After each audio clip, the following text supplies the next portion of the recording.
live from the Drew Estate Cigar Studio in Boston, Massachusetts. Welcome to the Spare Notes series with your hosts, Matt Tobacco and William Cooper. And good evening, ladies and gentlemen, and welcome to another episode of the Smoke and Tobacco Show. My name is Matt Tobacco from SmokeandTobacco.com, and I am joined once again by my very good friend, Mr. Mitchell Santaga, and my other very good friend, Mr. Kevin Acuff, both of SmokeandTobacco.com. Mr. William Cooper is not here with us tonight. He took a very well-deserved night off for personal reasons, and I'll leave that at that. But the Smoke and Tobacco team is here in its entirety once again, 2 episodes in a row. And I know what you're thinking. Is Coop not going to be on the Spare Notes anymore? This is 2 shows in a row. No. Coop has a lot going on. And, with this particular window of time in the year, there's a lot of travel and whatnot. So Coop will be back forever on the next show. I already spoke to him. But he had some things that, because of all the shit that we've all been doing in his own stuff, he could not be here tonight. So I just want to set that record straight before people start to think, like, this is the new norm. It's not. In fact, the new norm is actually going to be most likely the lineup that primarily will consist of me, Coop, and Kevin going forward. And Mitchell will be riding shotgun with me on Smoke and Tobacco Show Wednesday nights at 7 p.m. Eastern. So there you go. There's the rundown. There's your questions answered before everyone starts to wonder what happened to Mr. William Cooper. He's fine. He'll be back. But he's a busy guy, But joining me both from Agurka Cigar Studio, one of which is in the beautiful British Columbia up in Canada, the other from fabulous Las Vegas, Nevada. I have my boys with me here tonight. Stanley Cup champions. Stanley Cup champions. Viva Las Vegas. Fabulous. Fabulous. I like the way that sounds. It's fabulous. Fabulous. Fabulous. Now, honestly, though, I think everyone's really just worried about the most disappointing thing, or maybe the most important thing, is that I'm not wearing my Benjamin Dakota Rogers t-shirt. No, you're wearing a Smoke and Tobacco polo, which is nice, and I do appreciate that. But if BDR was on, I wouldn't have objected to that either. But while you didn't wear that and you wore a Smoke and Tobacco shirt, you wore a Foundation hat. So who's trying to be a fanboy now? Oh, well, I definitely fanboy a little bit. I definitely fanboy a bit. I'm not smoking a Foundation tonight. That's I know you didn't complete the set. So he's totally confused. Is that what he's saying? Yeah, he doesn't know what he's doing. I'm trying to get all the boys that I fan in the picture tonight. That's my plan. Well, at least there's that. But no. First of all, before we get really deep into the conversation, let's take care of a couple of light things. Gentlemen, I will go last. Kevin will start with you, and then Mitchell will go to you. What are you guys smoking for a cigar tonight? I am smoking the upcoming Alec Bradley Magic Toast 5th anniversary. Ooh. That was given to me by Bradley Rubin at the trade show. Well, that's a nice little treat, little pre-release smoke. Look at that. Look at you showing off. This thing is a great looking cigar. I know I can't really get too close to the camera, but it's a beast. It's a big cigar. By the way, can we just talk about how great Kevin Acuff looks tonight? I mean, man, it's nice. Oh my God! Look at him what in beautiful HD. Man. Oh man, it's like he's a Makes podcast me look like host. a chump now. I've got this half bordered thing. My camera's kind of a little grainy. I don't even have a nice camera or a nice microphone in front of me. It's just your microphone is great though. Like, you sound crystal clear. You're fine. You're a little grainy on the vid. Now what Kevin has done is he's forced you to upgrade your visual equipment. So I should have a webcam on the way soon, and the backdrop's staying the same. But I might try to be able to zoom the camera in, so it's just my face and the backdrop. Please don't. Please don't. I do want to give a shout out though to my good friend Dan Thompson and the crew at McAuliffe for actually providing me with a new microphone, so I actually even sound a lot better than I did the last time I was on the show. Oh yeah, you're dynamite, dude. Look at you. Like I said, you're legit. So I'm smoking something deep from Uranus. Johnny B. Tobacco Knot. It's Jonathan P. Tobacco Knot. Jonathan P. Tobacco Knot. Deep from an intergalactic space. tobacco hunter looking for Yes. the finest leaves that this galaxy has ever seen. from the ethereal spaces beyond, As he past Uranus. and I forget, Kevin. You'll have to refresh my memory, but I believe he's also is he against Chief Cool Arrow? Or does he work for Chief Cool Arrow? I forget that part of the story. But Jonathan P. Tobacconaut, I know this, is the son of the original Johnny Tobacconaut. Jonathan P. is the child. He's the next generation So of this the JT. this one just says Johnny Tobacconaut. I don't know if this is the P. I Oh, don't it's know the if this P. Oh, it's the P. I can Okay. promise you, Matthew has told me it was the P. So Oh, there you go. it's the P. Right, Well, Kevin? this is Kevin's smoking really. Kevin's staying too quiet, but I know he knows this information. This is smoking really well so far. I actually, I'm like, I actually don't know the answer to that question as well as I We- know Matt Booth. I do not know the. I could have sworn you were there for that saga of conversation. Chief Guerrero. I thought you were there for that. We just talked about this. I think we do talk about it a bit on the interview, but I was a little frazzled for that, so maybe Yeah, just go you back got- and Oh, watch you that. mean you got the- boofed. The smoking tobacco Matt Booth interview of Mitchell Yeah, Santiago. make sure to go smokingtobacco.com or our YouTube video page and go check that out because Matt does not hold back. As usual. You learn a little bit about me too, but it was a fun time, to say the least. So a couple of honorable mentions. We have Pat Jones from Perdomo. Perdomo Pat's in the house. What's up? Thanks for watching the show, Perdomo Pat. Awesome to see you. Dan Thompson from McAuliffe. I love Dan. He is as much as we work with a lot of people in this industry, I consider Dan a personal friend. So Dan, thank you for being here. Mitchell's here. Mike from Opus X Society is here. Mike, I remember when Mike was just a fan of the show. Now look at him. He's got a nice shirt on. He's in the booth. He's taking orders. It was great to see Mike. So, just he's come a long way, and I'm super proud of him. I love Mike. Bill Powers is here. I thought someone said Mickey Peg was here. I don't know if that's true. I don't see Peggy's him here. commenting. I what's hope he's that? here. Oh, what's that? What's going on? What's that? Oh, what's that? Javier Estevez, thank you for being here. Mickey Peg, yo, he is here. Look at that. Mickey, what's happening, buddy? The Saint of Cigars is here. That's going to be his new Nicole's name. joining us. Saint of, and Nicole is here as well. Nicole is here. I was getting to that. I was going to save that to last, but thanks for blowing Oh, up my sorry. spot, Mitchell. Oh, it's all right. Good. Yeah. That's what I'm here for. What are you smoking, Matt? I'm smoking. None of your fucking business. That's what I'm smoking. How about There that? we go. No, I'm smoking. It's a great cigar. An El Septimo Botticelli from the Sacred Arts Collection. I grabbed this at the trade show. I never had this one, and regardless of what you may think about the brand, it's still my job to smoke everything that's given to me. So here I am, smoking it for the first time. I will say, very oily wrapper. You can even feel it. You know what I mean? Like you pick it up, like my fingers are all slick and oily. This is a very oily wrapper. Curious to see how that plays out in the smoking experience with the flavor and all of that. So, What a beautiful band. What a beautiful band. Right there. Look at that. Just hanging out in It's- space. Collecting intergalactic tobacco for everyone. it's sensational. Sensational. Sensational in my face hole. Sensational in your mouth pipe. Hmm. Sensational for your mouth pipe. Yes. Yes. Well, you're starting to get real deep into the mind of Boofy. You spend a few days Try with not him to in the go. desert and things happen. That's all I can say. But no, hey, look, we went to PCA. The whole team was there. First of all, I want to say this before we get into specifics about what about the show. We will. We have a whole show planned about this. I have to say, first and foremost, this was our first year having the team there. I mean, minus Nicole, but there was 4 of us there.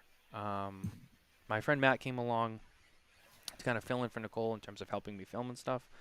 But, these 2 guys right here are full-time team members of Smoking Tobacco. They contribute to the website. As you can see, they're on both of the shows. They're not just hanging out. They're not associates. They are actively involved in what we do here. And I have to say, first of all, thank you to them, not only for just showing up and doing a great job, but for being here every week and every day.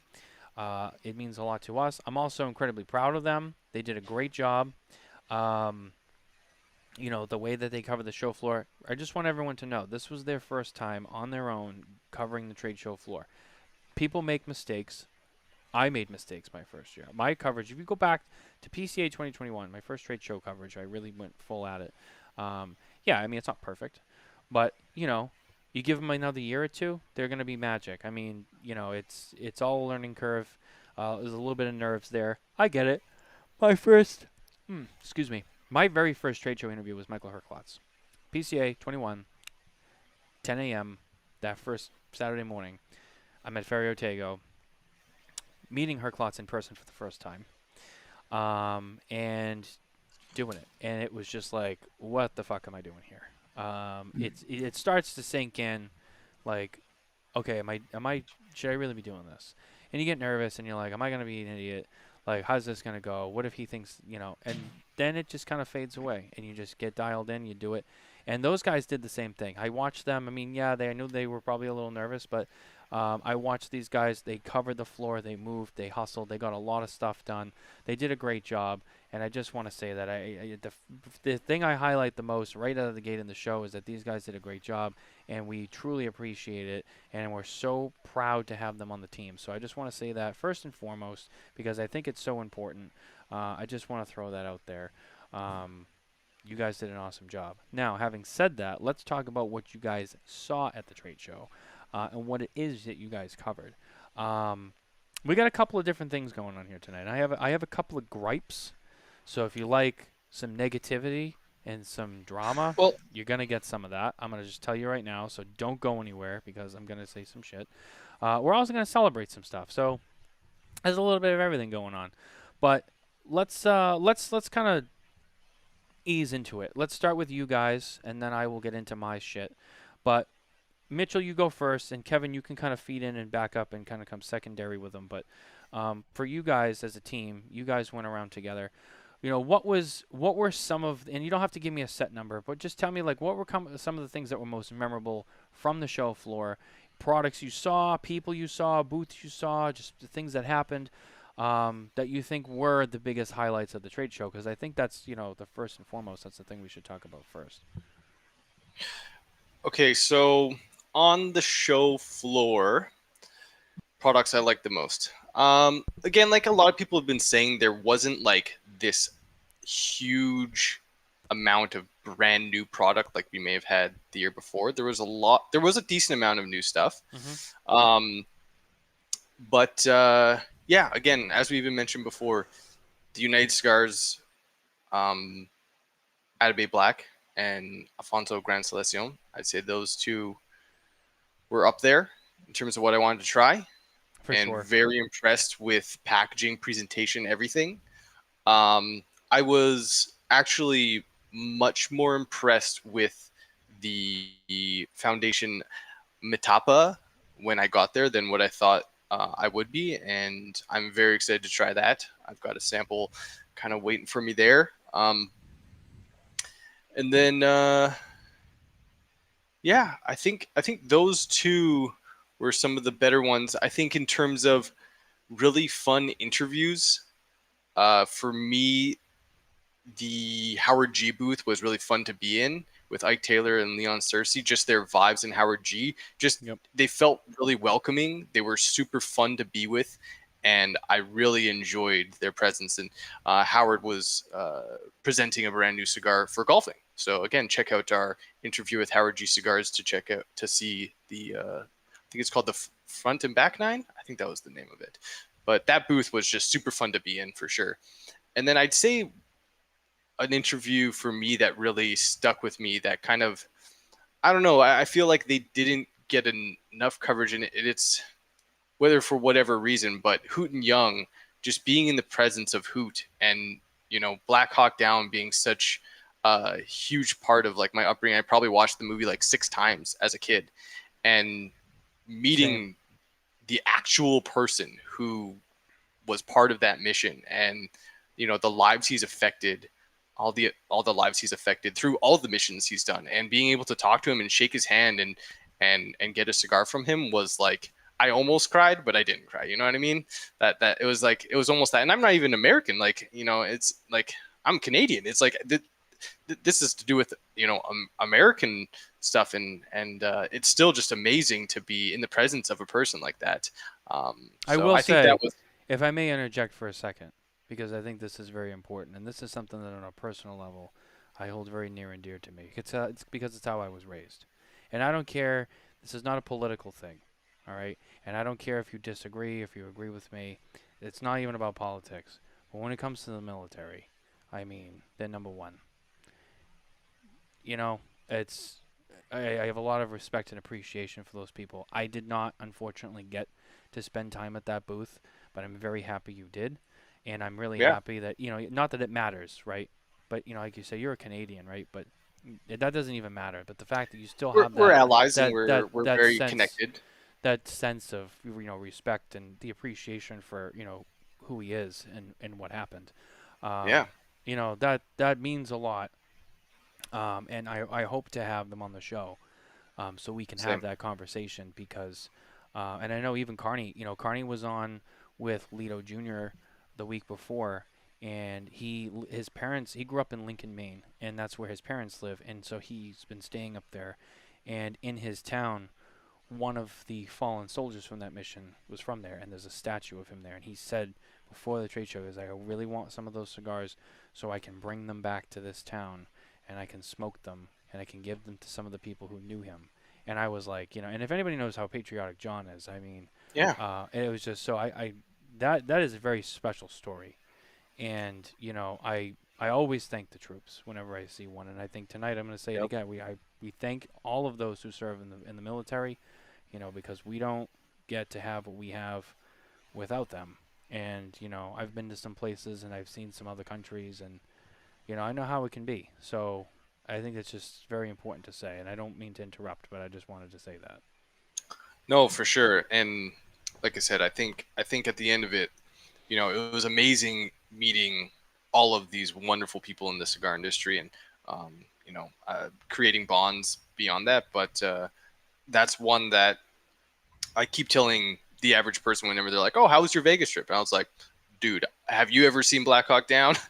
And they're like, "Oh yeah, I know that movie." I'm like, "Well, I met the real guy who did the actual mission," and they're just like, "Oh wow, that's crazy." And like I said, he was just one of the nicest guys, just so down to earth, and just really, he had the passion for cigars as well. It wasn't like he was just kind of like, "Oh yeah, cigars are okay." Like he really enjoyed cigars, so that was cool to see as well. Yeah.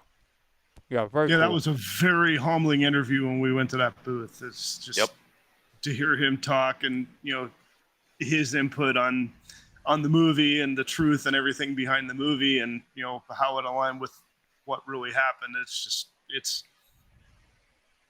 humbling is the best word I can put. It was unbelievable listening to him talk. Two things. First, I have to say, so Pat, Nick's actually coming on in 2 weeks on the Smoke and Tobacco Show Wednesday nights, and he has been on the show before, but he's coming back on in 2 weeks, so perfect timing, and we're going to smoke 30th anniversary, so it's going to be a great show. Can't wait. Second of all, when you, watching a movie is watching a movie. A movie is not real. It's a movie. It can be based off of a true story. Some of them are more accurate than others, but it's still a movie. But when you meet somebody, if you've seen that movie and you've seen the story, and the story is, well, again, while it's a movie, it's still based on a story of a mission that happened. That mission happened. And when you meet a guy like that, and like in the back of your mind, like, man, I know that story. Like that fucking guy was in that. Like, not the movie. Really lived that mission. Like he went through that for real. You're just like, holy shit. Doesn't matter what I do in my life, I will never be as good as that guy. Holy shit. It is insane, to have that, and it props. I mean, that's just a hell of a thing to wear in your sleeve. I mean, damn. I wish I could have been there for that interview, but at least we got it. We can see it. You can go to Smoking Tobacco and you can watch that interview, so that's cool. What else did you guys see that you guys really enjoyed? Yeah, Kev, what about you? What'd you see? Oh, I think you're muted. Uh-oh. Kevin's muted. I'm muted. There we go. I mean, for me, it wasn't my first trade show, but I mean, it was really my first trade show to be kind of in the weeds, because I know any of you that have seen me there previously, I was, the past 2 years I worked with Matt Booth, and then prior to that I was with Alec Bradley before my lovely wife Barbara did a much better job in the booth and got me fired. Oh wow. I think So- I wouldn't say yourself so short. Relieved you I of think your duties. I think they Relieved just- you of Yeah. your duties. I think they yeah, just I was they relieved wanted of my duties. they wanted I don't think it had anything to do with your skill level. I think they just wanted a more beautiful being to be there. Oh well, I mean, I can't argue with that. She's a hell of a lot more beautiful than I am. So Oh, yeah. there's, I mean, there's no absolutely question. no question at all that she definitely needed to be there. So Yeah, she's so it's all good.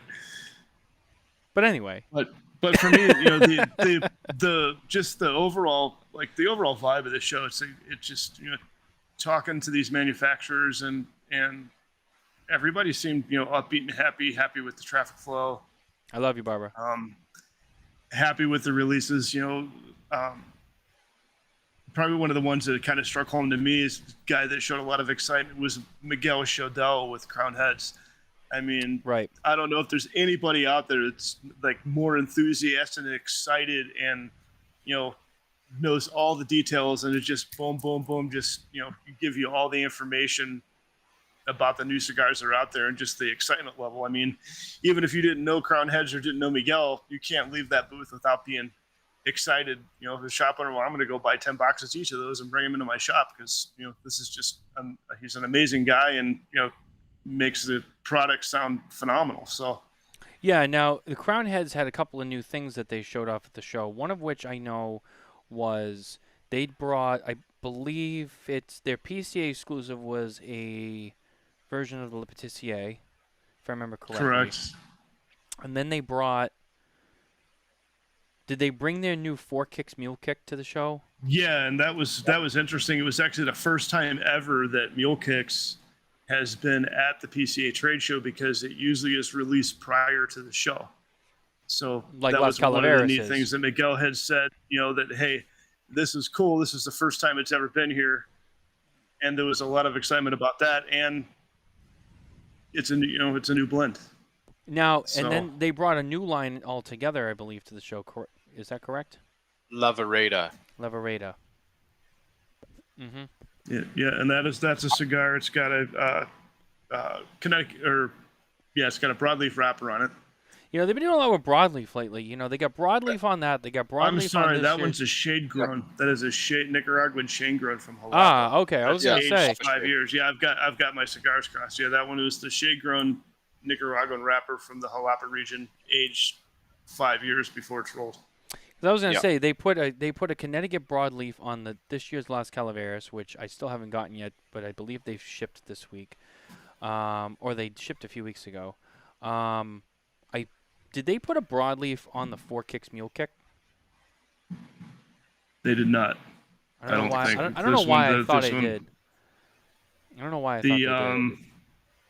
I'm actually looking here. The Four Kicks this year is an Ecuadorian Sumatra.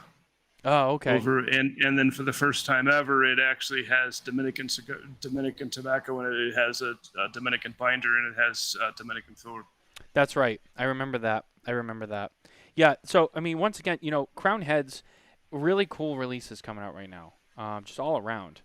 I said last year, it's a brand that I was always kind of familiar with, but last year and the year before were kind of the years I got really into them, and I smoked like everything they made, and I smoked all the new stuff. I smoked all the old stuff. Juarez, I like the Juarez is a good cigar for the price. More budget friendly, but it's a great cigar. Four Kicks, the Mule Kick, Las Calaveras is a fan favorite all around. Mil Diaz, I mean, I can't tell you how many times first of all, I like the Mil Diaz, but I can tell you how many times I hear people talking about when they say Crown Heads, they say Mil Diaz. I mean, that is a very, from what I see, a very popular cigar. And they have so many hits right now. Le Patissier, I enjoyed the one that came out in 21, I believe, when it came out with like a brown ribbon on the foot, no band. which I think was Yeah, like that was the first iteration of it. It was like what, Right. like a 6.5 by like 44 or 48 or something like that. I liked that one. Sorry, it's been a long day at the office for us. It's that was a good one, and then last year they kind of came out and they expanded it, and I was happy to see that. And then, in addition to all of that, you got everything that Tim's doing over there. Did you? I don't know if you guys got to really interact with Tim at all at Crown Heads, but We weren't able to talk to Tim, but we did see a couple. It's a new what was it? The new red for the synesthesia line. I think Okay. was the color. I'm glad That you they said were- it because I can't pronounce that word. Yes, synesthesia. Mitchell is our Synesthesia. in-house pronunciator. Do you, funny side note, I think I had like 3 people of the trade show when I pronounced their names, they were like, wow, thank you for actually pronouncing my name correctly. And I was like, you're welcome. When you tell me your name and like I listen to it, I'm like, that's how you pronounce it. It's that easy. Well, Mitchell's But Mitchell's also Canadian, so he can't botch I people's speak names. French, I speak Italian, so it's He's good. He knows how to speak, which is He knows what he's talking about, eh? he About does. yeah. Oh yeah, sure, eh? Only there, bud. Look Got at the Al. moose Look on at, the roof there, eh? look at Alan Rubin over here. What's everyone smoking at? Like he's trying to hijack the host job. Like, oh, what's everyone got going on? Like, Alan, that's my job. Don't take my job. Look at that up here. But anyway, He's just trying to help. I know he is. He's Alan. Alan is like I don't know what it is, but Alan has become like somehow a permanent part of this show, much to Coop's dismay. But he is, and it's like it wouldn't be a show if he wasn't here. Alan, sometimes I don't think you realize when I give you a hard time. I'm just giving you a hard time. I don't care. We actually got to see Alan at the trade show. I know. Got to see Alan in That all was a his good glory. I know, and it's funny. He talks. I talked to him more on this show via the comments than I saw him at the booth. He said like a couple of things to me, and I moved on. And then like he comes on the show, and I feel like I talk to him more than ever. So it's like. I don't know. If you want to talk to Alan, you got to come to the show because he'll talk to you more on here, which is interesting. But anyway, sorry. Enough about that. Coop's not here, so I can engage with Alan tonight. Anyway, so yeah, I mean, Crown Heads is a booth that I've always enjoyed going to. Last year, I had the opportunity to chat with John Huber, and we talked about a lot of things. So. And you guys got to talk to Miguel. Miguel, I love to death because he's a great guy, and Kevin, I know you know him pretty well. So, that's one of the booths I was looking forward to, kind of seeing, what was there and how you guys did, because that is like a top of the list, so to speak, booth for me, in terms of covering the show, just because I know they always kind of have some stuff going on. So you never want to the Lavareda, the packaging is like it's so sleek, like.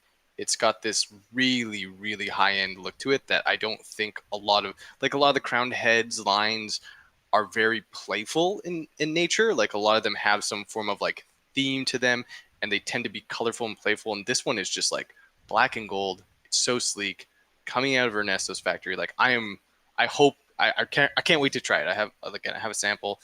I'm really excited for the Lavareda for sure. Well, I mean, it's marketed as their most expensive and elegant cigar to date. I mean, just the whole thing. I mean, it's made to be, super polished, super premium, excellent everything. So is I it definitely can't wait to taste that.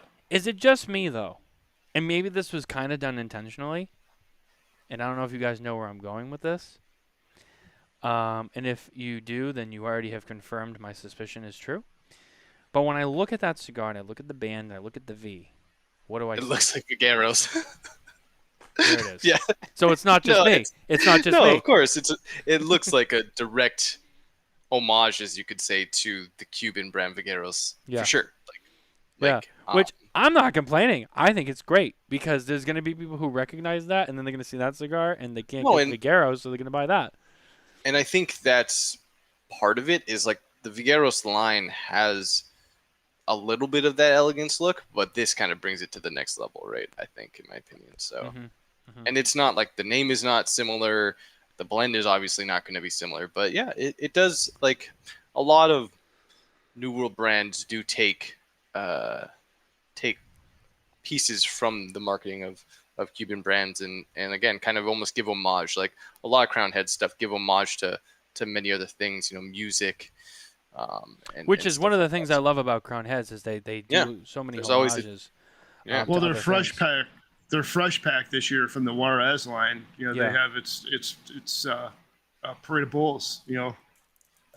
Shout out to Rage Against the Machine there, and then of course the Exactly. new size in that is called Ferdinand. That's an homage to the story of Ferdinand the Bull. So I mean, it's pretty cool how they tie a story to the cigar, and just you create way more interest, or you might create interest in it that didn't exist before just because of the reference. So I mean, that is Exactly. a great marketing strategy. Very, very true. Very, very true.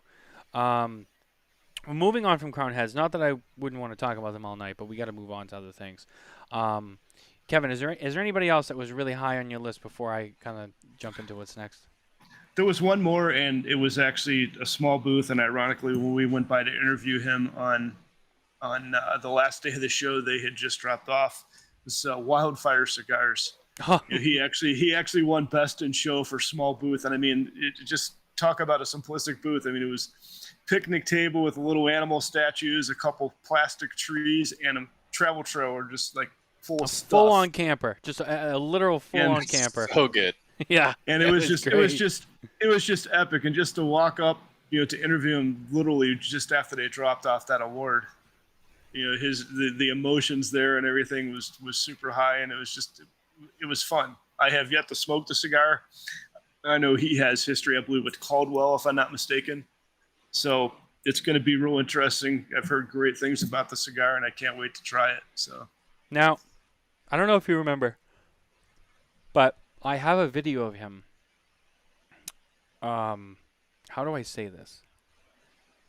Working the stripper pole. Yeah. pole dancing That's how in you room just 101 booth at the Grinding trade that show. pole. Just grinding that Just pole. working the pole. Like it was his job. Like That it was was disturbing. his job. And if you watch, you just see Matt's face just kind of come into zoom, and then come back out, and he just gives you that yes, look that Matt has, and it's a great video. And then Abe Froman from Embargo Cigars in Arizona, he kind of pokes through the curtain like, "What's going on here?" And he's like, "Oh shit, Boofy's doing a thing. I'm out of here." It's Didn't great, we it's a great shower him video. with the cash cannon? I didn't. But I you think may I have. think I did. I think I gave him a shower of hundreds with Matt's cash cannon. Well, the They thing weren't is, real. They weren't real, of course, but no, it's all about effect. It's all about the movie magic. But you know what's interesting is you still had that cash cannon, and we actually went and brought it to Matt. We did. The show. So, unfortunately, I don't think General was going to let those shenanigans fly, but that's okay. He was still there, so that was cool. He did do a great interview with Mitch. I will say that. If you haven't seen it, you got to go check it out. I mean, going into the trade show, I had told Kevin, and I said, look, I've done this rodeo several times, and Matt, and you've worked with Matt in the booth. I'm like, Matt's had enough of me and you. Let's let the new guy get in there and get his hands dirty, and he did. And and here we go. Here we go. Look who's here. Please say more about how good Room 101 is. Don't ever stop saying it. Courtesy of Shadow 1. Hello, Shadow 1. So we meet again. One of these days I'm going to find out who it is. I swear. I'm going to find out who it is, and I'm going to keep it to myself. I'm not going to expose it. I just want to know. Smoking it to the nub, man. This is delicious. That's a secret that Matt Booth will take to his grave. Mm-hmm. I know. But anyway, Matt put him through the ringer. And while Mitchell, couldn't really do much, he essentially was like a dog that drowned in the ocean, just paddling for nothing while the water consumed him. He took it like a man, and he just let himself drown. So, that's really all you can do in that situation. So, job well done. Matt got the best of you. You got boofed, and you move on, and that's it. It's a good time. Yeah, it's always a great time. And if you For all didn't, parties. and if you did not enjoy that forceful penetration of information and charisma, then you shouldn't even be here. So, I'm taking it that you did. You loved it, and that's why you decided to stick around. It It was was great. sensational, to say the least. But enough about Matt. I know Shadow One's here, and What Shadow, you should hang around. But what booths did you love, Matt? I know you were on a very different quest than us. We kind of had a lot of those medium. This a few big booths, but medium to smaller size booth, and you were bumping with the big dogs. well, it was a busy show, and there was a lot to see, and yes, I did cover more of those just because I felt it would just kind of be easier for you guys if I did. For your first run, I didn't want to put you guys kind of too crazy, so I kind of gave it to you a little easy, just so you could get used to it. But yeah, no, I mean but look, here's the thing with the bigger booths, right? And I'll explain why, just since Mitchell brought that up. The bigger booths, the bigger companies, you talk about J.C. Newman, Arturo Fuente, Gurkha, Padron, the big boys, right? Hashtag we cover Oliva. Oliva, yes, we cover Oliva. We covered Oliva. It was just me and Coop, I believe, that covered Oliva. I don't think anyone else. Hashtag. And Half Wheel, Course. because they cover everybody. They look, the bigger booths they're more complicated. They take a lot more time, and because they're bigger and because there's a lot more going on and it takes a lot more time, a lot of times there's certain key people that you need to meet with, and these guys haven't really met all of those big key people, those big companies, and it would have taken them a lot longer. And rather than do that, it just made more sense that I go in there and do that. And because they took so many more of the smaller and medium-sized booths, I still had like 50 booths or so that I went to, but I was able to take more time at these bigger booths that do eat up more time. For example, there's a smaller booth might run you like 20 minutes. Maybe it runs you 30 at tops. Some of these big booths, we're in there for over an hour. And that's a lot of time, especially on the trade show floor. That's a lot of time. But unfortunately, sometimes you have to spend that time just because of the nature of the beast with some of those bigger booths. I mean, we spent over an hour and a half at Arturo Fuente. I interviewed Carlito. I interviewed Aaron Sigmund. I talked to Jose. We look at all the product. Like there's a lot going on there. Versus you go to, like when you guys went to Wildfire, great guy, nothing bad about it, but it's obviously there's a lot smaller and a lot less there. So, you kind of get in and get out easier, and it's one guy, right? So, there's a lot, and it is kind of a different animal. And for me, the exciting ones, Selected Tobacco being one of them. I met up with Oliver and Nelson from Selected Tobacco, and it's always exciting to see them. I had them on my list, and we're going to talk about. The team had made a prediction. Each of us had submitted together 5 booths that we felt were the most, anticipated to see, and then we averaged them out, and it was on SmokingTobacco.com on our pre-show article that I wrote of what to expect. I did an averaged out of kind of what everyone said, because 3 of the names on that list everybody said, and then like the other 2 were, I think, 2 people said, and so they are all pretty close, to be honest with you, and we'll get to that in a second. But Selected/United Cigar, once again for 2022, was the number 1 most anticipated booth to see at Smoking Tobacco, and it was exciting to see. The Gran Selección was shown in the Alfonso line. The 10-year age out of a Diosis, right? Yeah, the Diosis was shown, and that's very interesting. Mitchell actually already had smoked that cigar from the trade show when we were still in Las Vegas, and we can get his opinion on that in a second. The NFT Black Ritos. So United/Selected was the first company to do a cigar NFT. However, when they did it as a traditional NFT, but they promised if this becomes tangible later on, you'll get the rights to it and all that. LFD was the first one to come out of the gate and have a tangible system where you got an NFT, but you also had all this other stuff that came with it. So, just to kind of be clear and specific on that. But the Black Ritos NFT cigar was present at the trade show, and it is now going to be available to the NFT owners as well as United or Selected Tobacco Lounges, or United Lounges.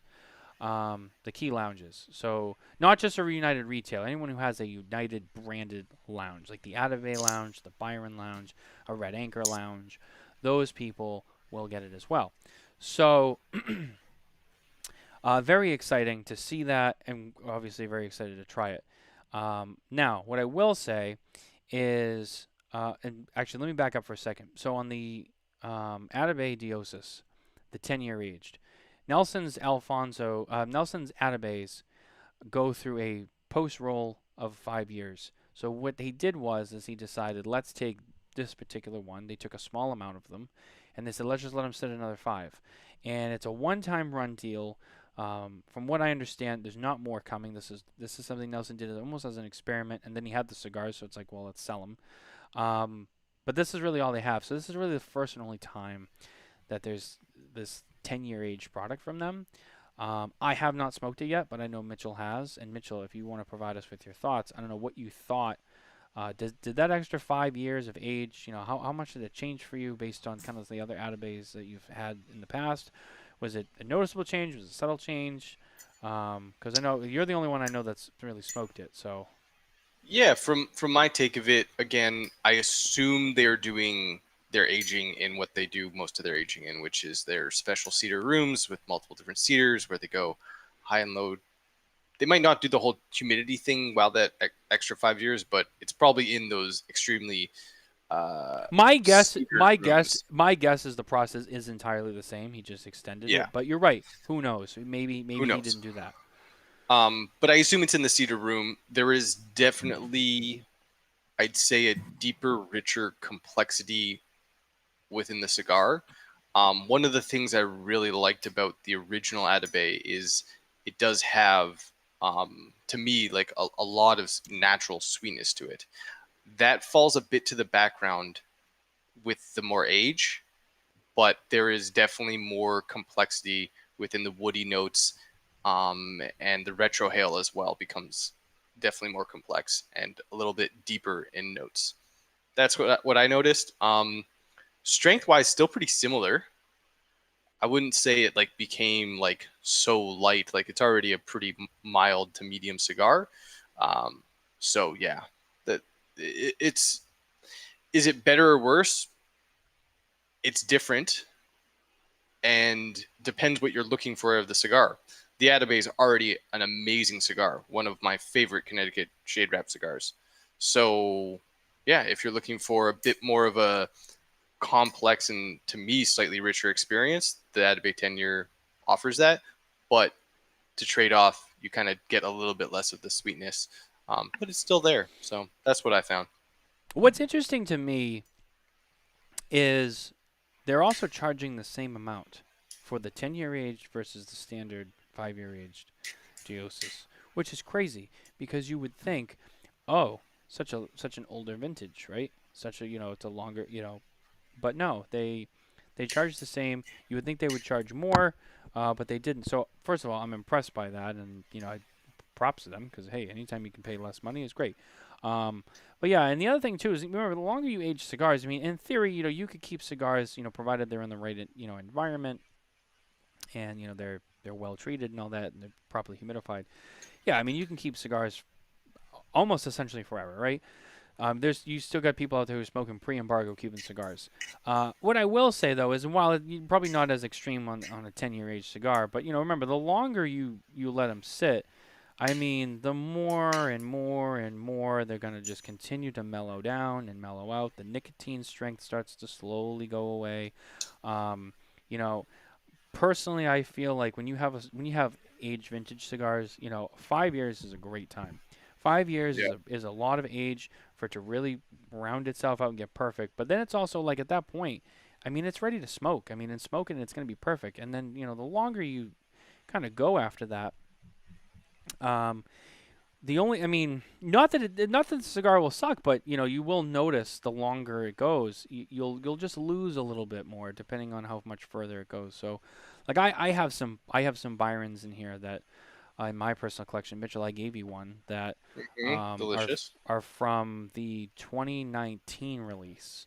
Now those cigars were also aged 5 years, so they were rolled in 2014. They've been sitting in a Byron humidor inside of a cabinet humidor pretty much ever since, well contained, but in their original box with the cedar from the aging room that they age in. So I mean that cigar is almost a 10-year cigar, and you smoke that one, and I know it probably rocked your socks off, but it's probably still maybe just a little bit softer than it was when I first bought them. So, but again, not that it's bad, but you will notice changes the longer they continue to age. So Yeah, I actually have some of those Byron's as well, and it's like I haven't smoked any. I don't think I've smoked one since I initially got the box. It'd be real interesting to see what those taste like now compared to, 2019 when they were new. yeah, I mean they will change. Listening to Mitch though, I know what my day starter is going to be tomorrow. What's it gonna be? Atabadiosis? Absolutely. There you go. There you go. It was my first cigar of the day. I made sure for it to be that, and so I had a fresh palate. And although a large Vitola, it smoked great to the nub. That's the one thing I think sometimes age can do is sometimes cigars can get a little muddled during that last third. And, if it's not aged fully, fermented fully, or something of the sorts. And I found it just, there was a journey. It was definitely a journey through the entire cigar, and all the flavors were very, very enjoyable. So Now, I will say, Mitchell did, I can verify because I was with him when he did it. He did smoke that as his first cigar of the day. The only downside to that is his first cigar of the day was at like 12 o'clock at night. So, it was late. So wait a minute. So how does that count as the? Well, I mean, I guess technically it's He the didn't first smoke cigar that of the day. You didn't smoke. You didn't smoke the last day of the show, all day. no, No, Wow. neither did I. We were busy. Actually, no, I take It was- that back. By it was the the last second day, last day. by the last, it was the second to last day. By the second to last day, I normally don't smoke on the show floor, and the reason is because, as much as I love to smoke, I've just learned it kind of gets in the way for what we do. Like you get the microphones and you're doing stuff, and you go to another booth, and then you have a cigar, and then you get the guy who goes, you gotta smoke my cigar in the booth. Then you gotta put that cigar out to start another cigar to go to the next booth to have the guy do the same. And I'm like, you know what? Just fuck the cigar. Like let's do this and focus. But by the second to last day, the middle of the day, I was like, you know what? Like, I don't care anymore. We've got most of the show in the bag. I want a cigar now. And I walked around the rest of the show and I had a cigar. But, yeah, Mitchell kind of was in that same boat. And so I remember that night we were like, he was like, dude, like, I want to go have a cigar. Like, we didn't smoke all day. And I was like, I know. And we were late getting out of the room, but we made it down there. And it was almost midnight. But he was like, this is the cigar I'm going to smoke. I'm going to smoke an 8.5-inch cigar right now. There you and go. I said, wow, go for it. And he did. And he enjoyed that cigar. There you go. Hey, my good friend Alex asked a question. He says, "Is there a specific tobacco that loses more of its flavor than any other?" Great question. Great question. Kevin, I'll let you run with that. I mean, in my experience, I guess with them, I mean, I haven't been in the industry really long enough to have cigars that are totally, as I guess you would say, aged out. I mean, probably the two that I've had that you can actually tell a distinct difference in from day one or right off the truck versus 6 months to 2 or 3 years would be, I mean, some of the Habanos that I have, they definitely lose a lot of their power, a lot of their punch, and Shade Grown Connecticut definitely. Mhm. They get super mellow to where it's almost like Well, you're they're already- smoking air. They're already on the mild side, so they don't have a lot of beef to them to begin with. So, when Yeah. you start to lose it, you're already losing the little bit that you have. I would say I had a cigar one time that, while it wasn't bad, I knew, like, this has just been around for too long. And it was an original Camacho that Christian Aroa made from the Aroa days of Camacho before it was sold to Davidoff. And it was a Camacho 1118 Liberty Series in a coffin. And I want to say, I actually smoked it with Christian. And we were talking about it, and I said, and do you know how old the specific one is? And he looked at the coffin and the cigar, and he said, if I had to guess, I'd say 2005, 2004-ish. and I smoked that cigar in 2020, 21. So I mean that cigar was not quite but almost pushing 20 years, and it wasn't a strong blend to begin with, so to speak. Relatively. Um, I noticed in the beginning it was definitely a little musty. It was Mm-hmm. well kept. It was well kept, but it was still. I mean, it was that the tissue, the white tissue paper. It came in the twist with the Yeah. tissue paper was just yellow, and that was a bright, crispy white when it went in there. So I mean, and part of that is the oils. So when the cigars sit in the age, one of the things is you see people take the cellophane, they twist the cellophane, they say, like, oh wow, look how brown the cellophane is. Like, this cigar's old. Well, part of that, what that is that coloring, that yellowy brownish color that you see come off when anything that's wrapped around a cigar that's been around for a long time. That's the oils from the tobacco that are leaving the cigar, and the first thing they touch is what's wrapped around the cigar. So then that begins to turn brown. It's taking the brown oils, and all of that stuff is coming out of the cigar and onto this other thing that you take off and throw away. Then you smoke the cigar. Well, you're smoking that cigar with all those less of oils on the cigar now. So, I mean, things like that come into play as well. And, that's why you had the argument. Some people say, leave them in cellophane. And then you have other people who say, take the cellophane off if they're going to sit for a while. So that way when the oils come off the cigar, it kind of just goes into the box and kind of still permeates, or it goes into the other cigars in the box and it just kind of stays within each other. I mean, you got people who say all different things, but that's essentially kind of what it is. I mean, you got to look at that kind of factor as well. It's just, the oils that leave will have an effect on the flavor, and the longer the cigar sits, the more the oils are released out of the tobacco. Mm-hmm. So that definitely plays a role in it too.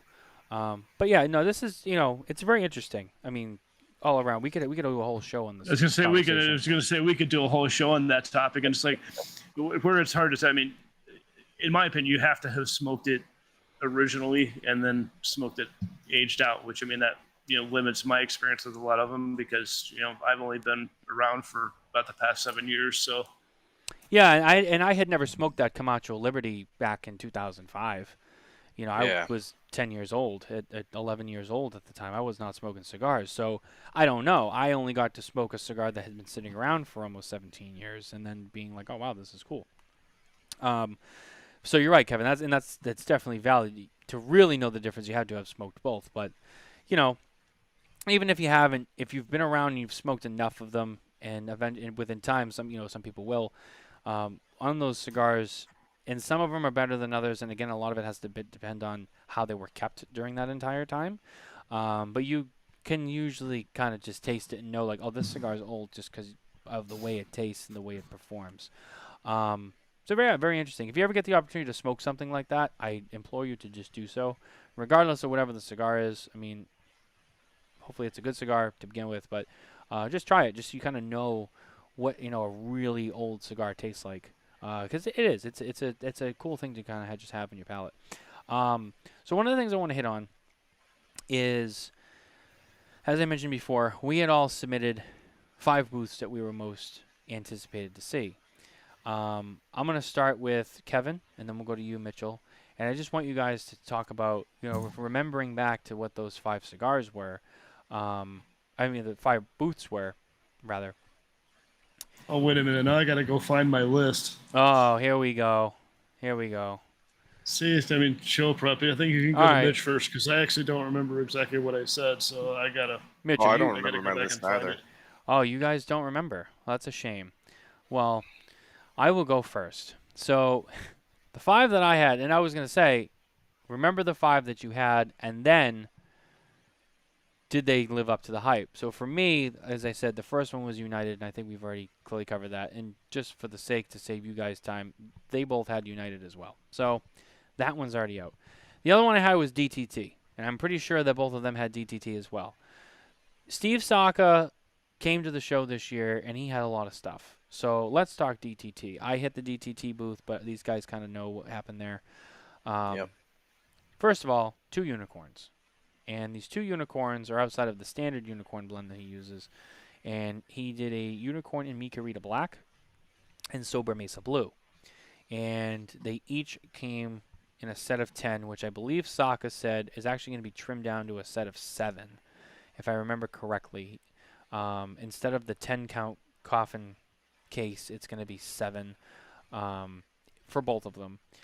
Micarita Black, nice, beautiful piano black coffins that they came in, and then obviously piano polished blue for the Silver Mesa Blue. Those are exciting to see, and it's another one of those things that Saka just kind of drops these things, and it's like, look at this, crazy, everybody wants it. He definitely knows how to push a product. That was kind of fun. The big thing that I thought was interesting was he's doing a wide national release of Red Meat Lovers Club, and he even added a couple sizes to it, and those will be shipping soon. It was previously an event exclusive and exclusive to Smoke Inn. I think it was Smoke. It was exclusive to Smoke Inn, right? And now it's going to be nationally released. So DTT purveyors will have the opportunity to carry Red Meat Lovers Club, with the exception of 2 of the sizes, and specifically, I don't know off the top of my head, but I know 2 of them will remain exclusive, and then 4 sizes will be nationally distributed. So that'll be interesting to see more of those go out. And I know I think Mitchell smoked one of those at the show. I did. Yeah. So then, in addition to that, Micarita Black, Saka Khan, which we saw last year. Saka has introduced a smaller size called the Papa Saka, which I'm sure many people already heard about because he's been posting about everything on social media every day for the last 6 months. So people knew it was coming. Those are going to be going out, as well as, I believe, with that, another run of the Saka Khan, the original Micarita Black, will also be going out as well. So you had those. I think that's just a regular production moving forward. Well, last year, Saka Khan was introduced, and Saka had said it was around 4,000 boxes were made, and it was a limited release. But that by next year, it would be more of a regular production going forward. So, yes, I believe now it's going to be... yeah, that's my understanding. It's going to be a regular release. It is now, but when it first dropped, limited release. It was somewhat limited. I mean, he made almost 4,000 boxes, which is a decent amount if you ask me. But... yes, it's more regular production now. So we got to see that. So, I mean, you know, he also had these little cutters there that he was working on too. And I know he's posted about this on social media, but he has these little single guillotine DTT cutters that are very similar to a Drew Estate cutter from way back in the day that I've seen him use even up to like last year. And I'm almost positive that's where he got the inspiration from. Pulpetta comes with an extra blade. It comes with an extra blade. The blades are changeable, which is nifty, and I like that. That's crazy. I've never seen that in a cutter before, where you can replace the blade. I know, and that's definitely a selling point. Pulpetta, if you're a DTT follower and you know, Pulpetta is a small cigar, also known as the meatball cigar, which I believe was originally heavily influenced by David Garofalo's meatball contest that Saka won 3 times at Two Guys Smoke Shop, Salem, New Hampshire. Shout out. Head over to twoguyscigars.com now for all of your cigar needs.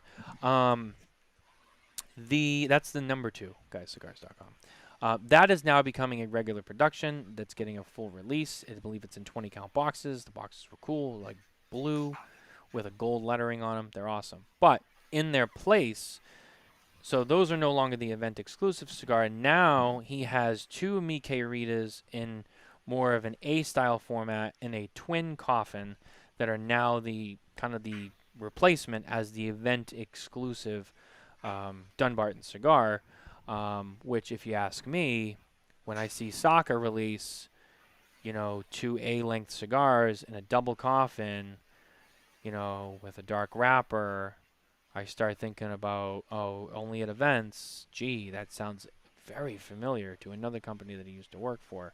Not that it's a bad thing. Not that it's a bad. Look, I love it. I'm excited. I love his stuff, and I love DE stuff. But you can't help but wonder, like, wow, it's like Liga A. It's like, gee, I wonder where he got that idea from. So it's funny. You look at Steve's releases, and you notice that there's a lot of things that are similar to DE. It's like he was the president of that company. And it's like, hey, look, some people work for companies, they leave, and then they do completely different things, and then Steve, kind of was like, I'm gonna do my own thing, but it's also gonna be kind of based on what I know. But you know what? You can't knock him for it either. I mean, it's a business model that he previously worked with, and it worked for when he was over there, and he used that he learned, and when he started his own company, he's like, look, this is what I know, and he kind of rolled out similar but very different things with his own company. And if it works for him, it's not a bad thing. I mean, it's I just think it's kind of funny, but no, if it works for him, then 100%. It's just cool to kind of pick up on all those little Easter eggs if you've been following along long enough. So I mean, again, I mean that booth was packed. I mean, we walked into that booth day one. There was like, and I'm not exaggerating. There was like 25, 30 people standing in that booth. I mean, it was packed. It was packed, and the whole time I was walking by that booth after, it was packed. Well, that was actually going to bring me to a thing where I had talked to Dave Lafferty after the show, and he said their day one at this year's PCA surpassed their sales numbers for the entire show last year. Yeah. So I mean, that just shows you how crazy and how busy that booth was, and how popular and how The growth. DTT is blowing up. oh yeah. I mean that's massive. I mean, an increase is expected, I think, from year to year, but literally to surpass an entire show's sales revenue in one day, that's amazing to me. I mean, he knows what he's doing. Look, whether you like Steve, if you don't like Steve, doesn't matter. The fact is, when you look at this stuff on paper, you see the cigars he puts out, and they sell. I talk to a lot of retailers. There's a lot of retailers that I know very personally, and I have these conversations with, and I ask, like, how does this brand do? How does this brand do? How does this brand do? It's not, we don't just talk to the manufacturers. We talk to a lot of retailers because they're also the first line of, like, okay, you can put out a cigar that's cool and it's, $25, and everybody's like, oh wow, I want that. But you ask the retailer, but are people buying it? How does it move? When I ask about Steve Saka, I don't think I've ever had a retailer tell me, it does all right. It's always like, I can't keep them on the shelf. Yeah, can't get enough. I mean, and there's other brands that they say, LFD, can't keep it on the shelf. Another cigar that's in high demand, been around longer, bigger portfolio, a lot more going on there. But, DTT in its short history has gotten to the ranks of some of these brands that are just like, we just can't keep it on the shelf.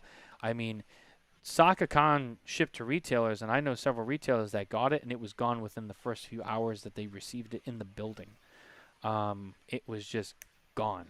I mean, so you look at, what Kevin said, and you look at the amount of stuff that Steve brought this year versus last year, in addition to all of the core stuff that he already had available, and you start taking orders on your core stuff, and then all this extra new stuff. People are like, I want those, I want those, I want those. We definitely want all those.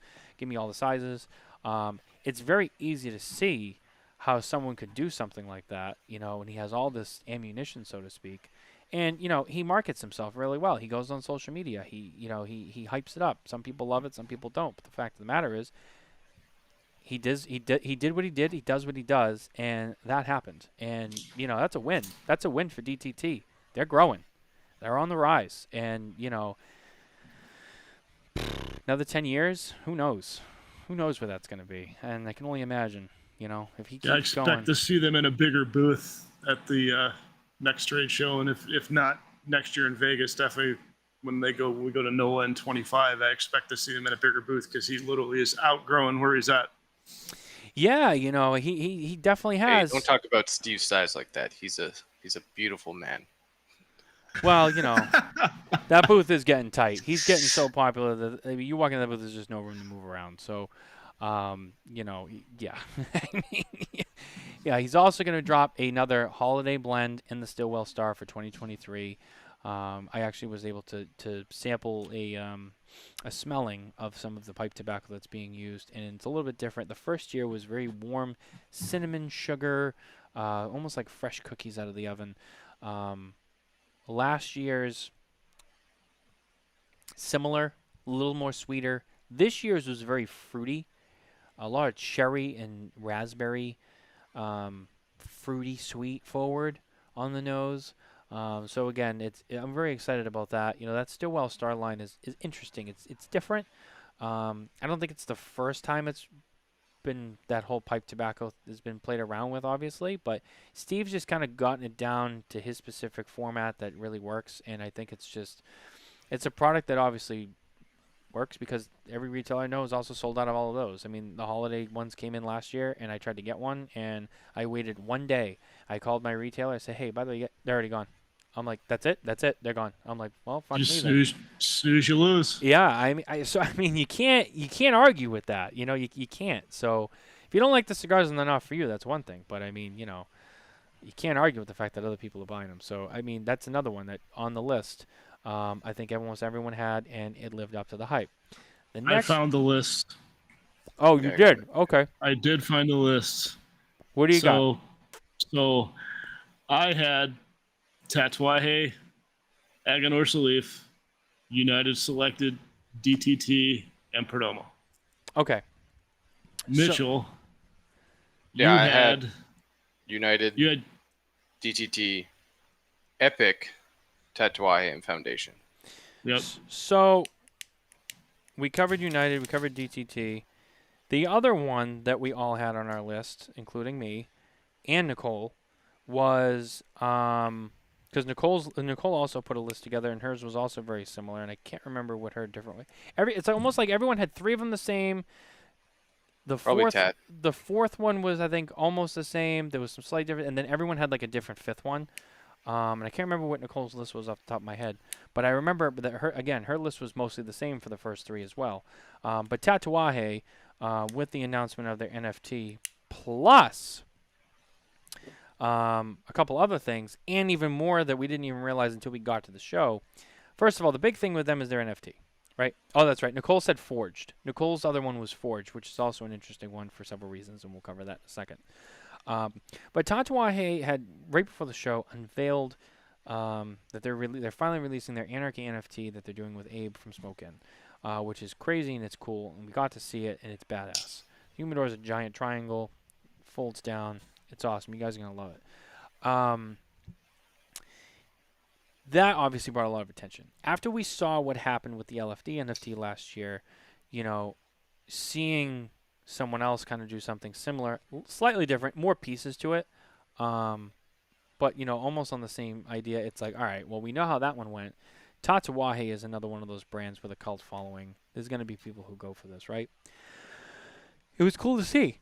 They got... Each one will also come with its own ashtray, piece of physical artwork, as well as digital artwork.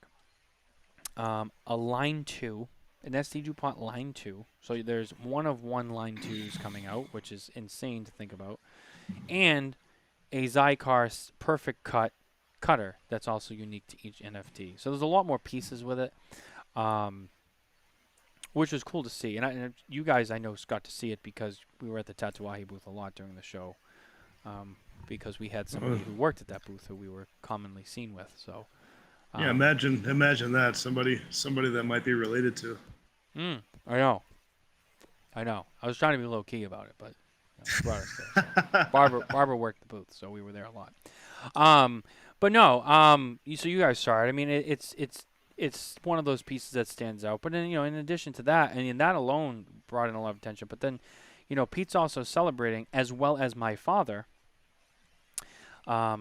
They're both obviously celebrating 20 years. So Pete had his 20th anniversary cigars on display at the booth, which is very cool to see. 20 years is a good amount of time. Pete's been around a long time now.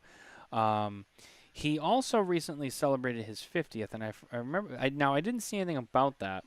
But one of the things I was curious about, not that I expected to see anything, but if I remember correctly, I believe Coop and I were doing a spare notes. And Mitchell, you may or may not have been on that show, but we were talking about the show, we were getting closer to it. We talked about kind of things we wanted to see. And we talked about, Coop had brought up the topic of there's a lot of anniversaries, and there's going to be a lot of people maybe celebrating those anniversaries. And, Tatuaje, obviously is up there, and my father was up there. So we knew something was going on, but we just didn't know really what. My father, which I'll get to in a second, had some cool stuff.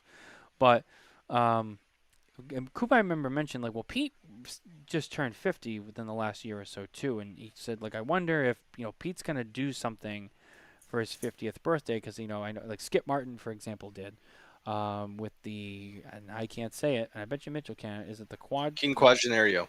King Quagenario? That's what it is. So like we saw that from Skip Martin at Roma Craft Tobacco. You know, I was like, hey, does Pete Johnson do like something for his 50th? And I can't remember if we talked about it or not, but he did not have anything on display. But he did have the Tatuaje 20th anniversary stuff on display. He had the NFT. So again, I think that's another booth that kind of lived up to the hype. It was busy at that booth. There was a lot going on there. A little bit bigger booth than DTT, so there's a lot more room for people to spread out. But even still, with the bigger size, it was pretty busy most of the show. So I expect a lot of attention on that NFT when it, as we get closer to the auctions. But yeah, I mean, that's another one that lived up to the hype. I don't know, you guys, I know you guys went to see Barbara a lot at the booth, but I don't know how much of the booth you actually really sauntered through. And I don't know if you guys got to talk to Pete, but No. that definitely was a booth that was happening. It was.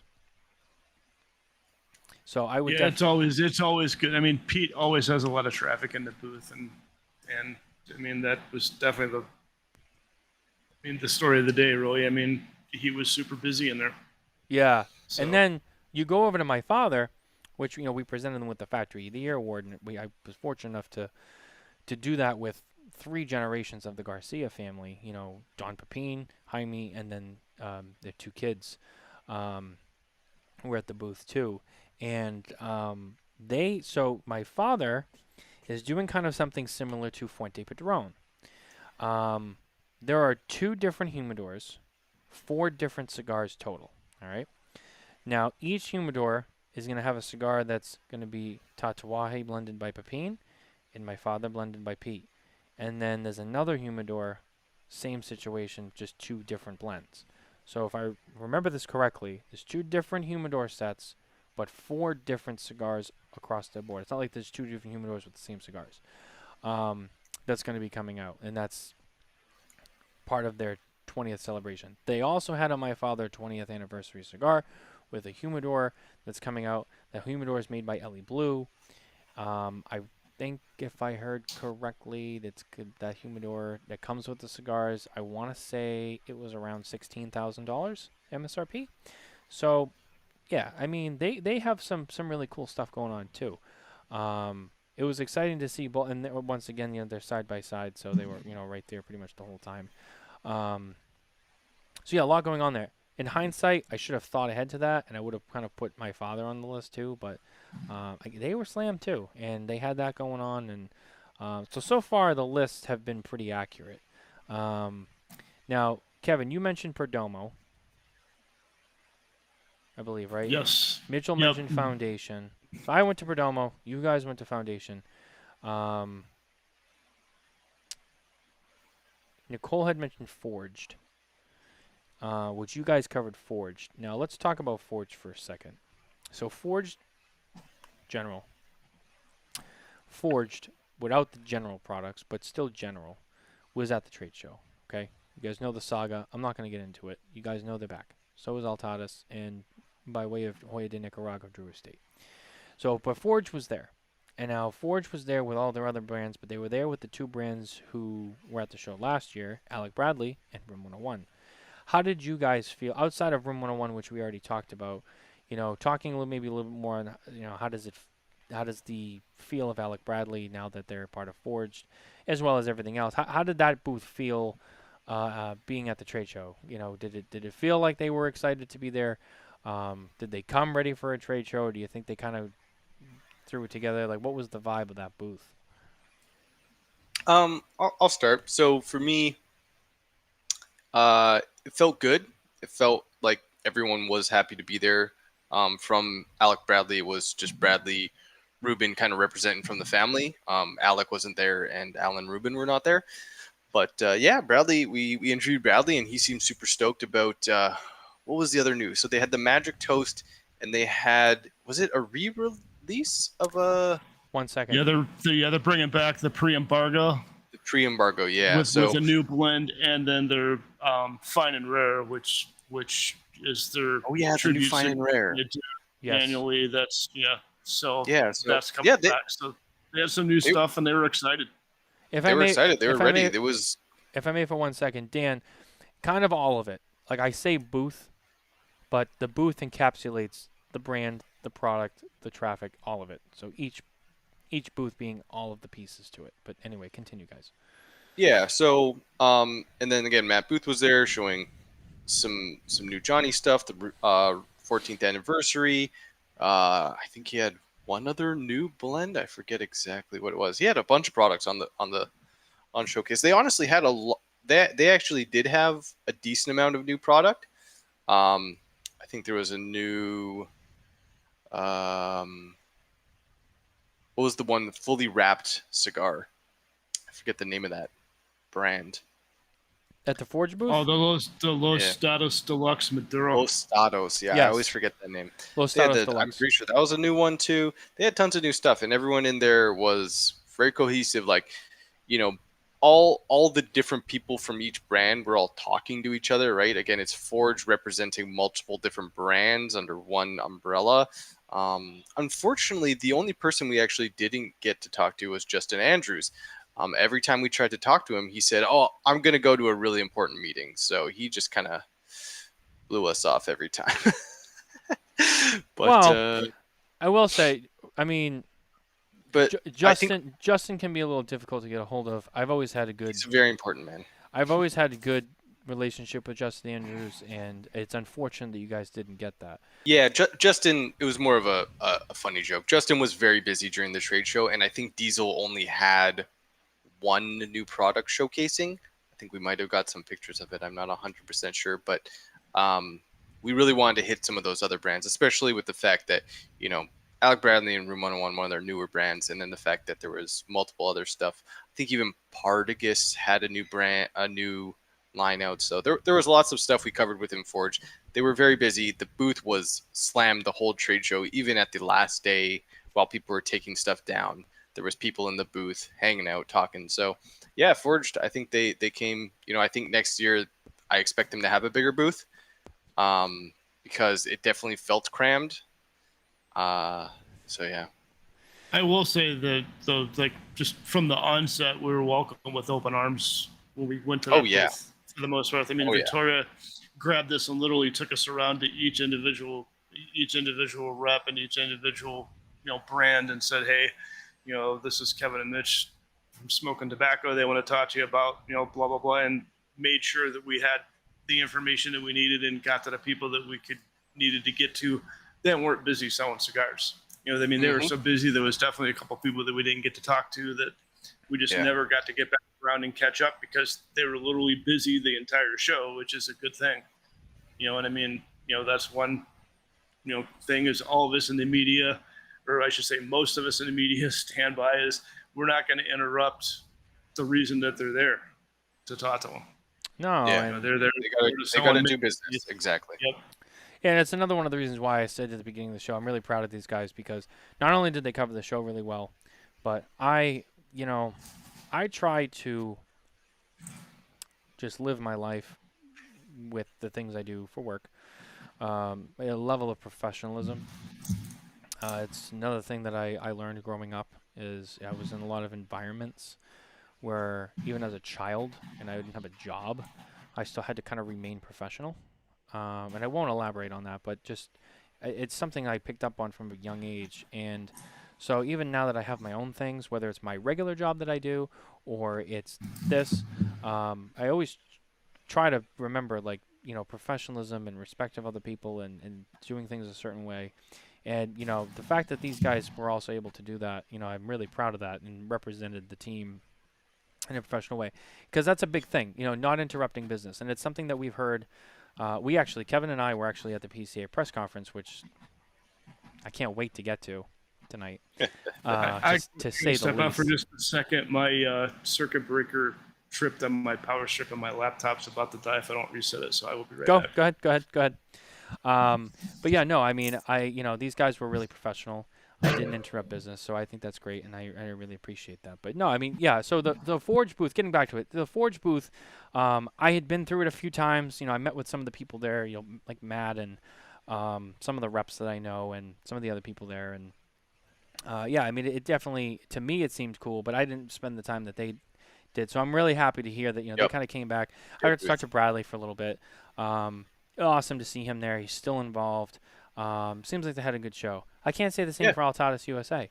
Is Altadas USA, everyone in that booth looked like they didn't want to be there. So, I mean, that's just I me, but that's how I took I it. was really hoping to try the Sonata. But yeah, it and again, we even came back last day, and like I said, even for Forge, there was lots of people in that booth last day, taking orders, hanging out, talking to people. And the most I saw in their booth was a couple people sitting in chairs, and yeah, it's too bad because Raphael's a really nice guy, and again, it's not necessarily his fault. Like it's a team effort for their company to get us in there and to get it covered. But maybe it's something they might work on for next year, and hopefully we can amend that. But yeah, the other one was Foundation for me that I had. I got to interview Nick. Great interview. Nick's always he's always got a plethora of information, just a wealth of knowledge. His depth of history and his raw passion Oh, for the industry. It's just amazing. raw passion for the industry and all the products that he's creating and what they represent and the story they're going to tell. It's Nick is just he is, I could say he's an ambassador for the industry almost, right? Like if you want to look at him and what he's doing, it's just amazing. He had a lot of new products. He released the Matapa, as I mentioned already, 2 new Charter Oak lines, the Pasquale and the Pegnatero. Which, by the way, that Charter Oak line, I mean, if you're not smoking that, you got to get on that. For the money, it's a great line. And again, very both those, approachable price. I mean, great cigars. So you kind of explained those a bit more of like a celebratory cigar, weekend cigar, special event cigar, and to really bring homage and honor to his grandfathers, right? So those 2 great cigars. And then he also had a Knight Commander. And if you don't know, Nick was recently knighted by the Ethiopian government with, I think he mentioned something. He was knighted with their star. I forget the exact name of it, but he was given the title of Knight Commander, which is a very high ranking within the knighting system at Ethiopia. And again, check out the interview because he kind of goes into detail about that. And again, what an honor to be in presence of a knighted man. And again, so passionate and so grateful for the opportunity for that. And he was great. And again, if you were really excited, like I was, about the Senator and the historic value of the Egyptians and what's his name, King Tut. That's going to be, hopefully, he's saying, hoping yearly release. That's his. Yeah, I was excited about that. That was announced like right before the show started. I think that we did get something on that, and I remember seeing it. I mean, like, oh my god, that's awesome because I really liked that cigar. And I asked Nick when it came out, I go, is that it? And he was like, at the time, he was like, that's it, they're done. And I was like, oh, that's too bad, but it's great. And to hear that, I'm like, yeah, like this is cool. Well, the research they put into that box too to make sure that it was an accurate replica of their sarcophagus is amazing. Yeah, he was actually kind of going into detail what they went through to do that. Yeah, they sent it to what was it, Harvard University hieroglyphs to make sure it was accurate with all of the things. And then I think he said the only thing they changed was, I forget what word they ended up putting in there. Was it like they ended up putting Highclere Castle on the box? Okay. Instead of so the whole box is supposed to be an actual piece that they found in King Tut's tomb, but they changed a couple words on the box, and instead of what they truly represented what's on the box, they put Highclere Castle on it. And but a true representation of hieroglyphic language translated to Highclere Castle. So yeah, just again, an amazing piece. So much put into that. I'm so glad. To me, that was one of the last year. That was one of the best boxes that came out last year. In terms of look and just history behind it. And I should be getting the cigars next week from a shipment, and I'm going to be trying that. Everyone I've talked to said it's a great cigar. I can't wait to try it. It's outstanding cigar. I mean, it's But one yeah, of those ones that if so- you're not a Nick fanboy, if you smoke that, you will be. So I thought second it. Foundation did a great job. Their booth, beautiful booth as always, nice and open, easy to walk around. But they had these little benches for you to sit at. They had wonderful displays. They had their, the big, triangle up there with all the different brands. They had I think, as media, it's probably I'm biased towards this, but they had an area that was blocked off for media to sit down into to do the interview with Nick. And it was That's how you like, do it. That's how you do so it. no one could come by and bother you. The sound was better because you have like 3 walls protecting you from sound, and you sat down there, and it was great. Yeah, it looked really good, and the interview was very personable. You're sitting there with Nick, and yeah, so all around, I think Foundation killed it. It looked like they sold tons of cigars, and yeah, one of the bigger booths for me. Yeah, no, I didn't get to go in that booth. I talked to Nick briefly. Mitchell, I know you weren't in town yet, but Kevin and I were actually in attendance on Friday for the PCA, the town hall meeting. And Nick actually spoke for a little bit, but I got to talk to him briefly there, and it was exciting to see him. But yeah, I didn't catch that booth, but I did see as I passed by it several times. It was busy. I heard a lot of great things. I saw a lot of retailer friends that I know and that spending some time in that booth. Kevin, I don't know if that's you, but I'm kidding. There's a lot of background noise There's there. a lot of background noise going on. Yeah, that's weird. It's like I froze, and now we're getting weird feedback. Hang on a second. Yeah, no worries. No worries. Before we even continue, because I am actually just ripping through this cigar. This Yeah, you was the Solamente. I think Which is what shipping this in the new November. size. And wow, this was tasty, man. Tasty. Yeah, so the Solamente, I'll take a little pause here for a sec. So the Solamente was the first cigar that All Saints Cigars released back in 2019. Then I think it was released as a limited edition. I can't remember, but they don't make it anymore. So Mickey then focused on, his Dedicación, the St. Francis, the Habano lines, and all the other things he's done. But what he decided to do was bring back the Solamente, which is Spanish for only.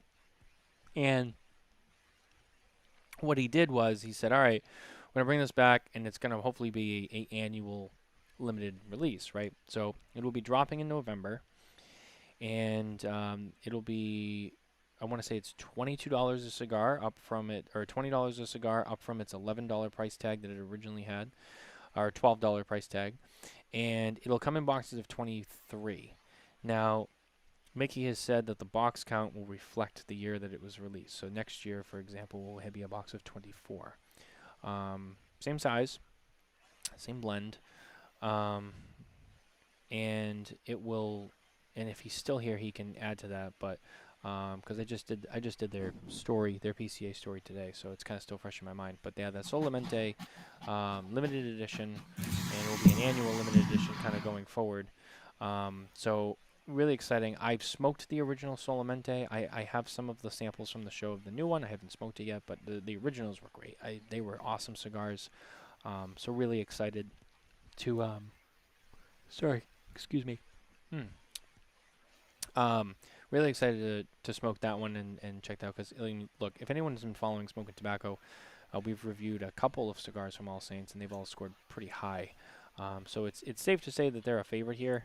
They've performed well, they've reviewed well. All Saints has just been doing a great job in their first few years. I expect a lot of great things from them. So just congrats to Mickey Peg. Seems like they had another great show. Yeah, delicious. And who doesn't love Mickey Peg? Oh, I know. Who? Tell me. I want names. Yeah. Tell me who. I'll find you.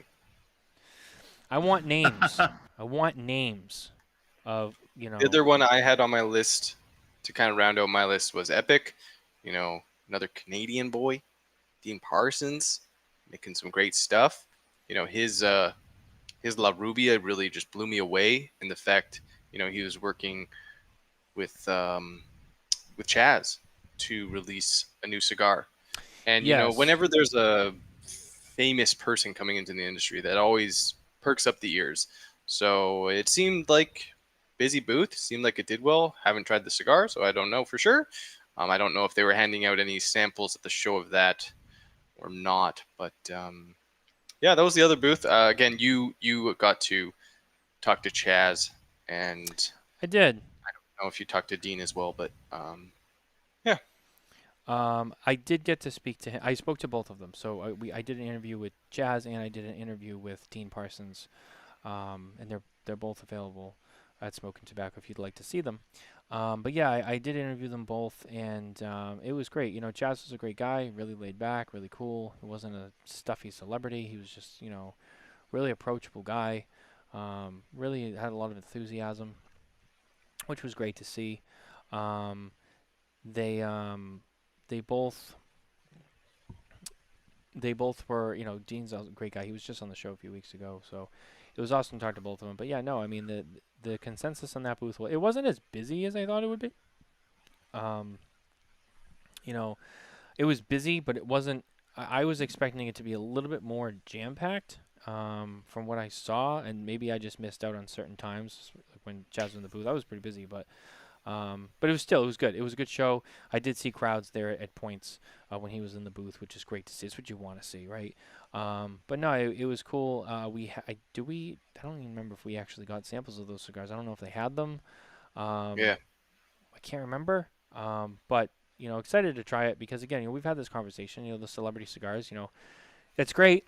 You get someone involved, getting behind the brand, putting their face on it, but does the cigar perform? And not many have turned out the way Knuckle Sandwich has for Espinosa and Guy Fieri. So it's like, all right, here's another one. Let's see how it goes. Box is beautiful. Cigar sounds interesting. He's got a great story. He seems to be promoting it pretty well. But let's see how it performs. And hopefully it's a good one because I like Chaz a lot. And I'm not going to lie, I pulled a couple of Bronx Tale quotes on him, and he loved it. I asked him some cigar questions and stuff, and at the end I just said, hey, Chaz, I just wanted to tell you. And he got all serious, like, and I was like, Sonny had 5 fingers, but he only used 3. And he just was like, yeah, he did. I was like, yeah, that was cool. So that was fun to do. I did enjoy that. But no, I mean, he was cool. He was a good shit. We grabbed him.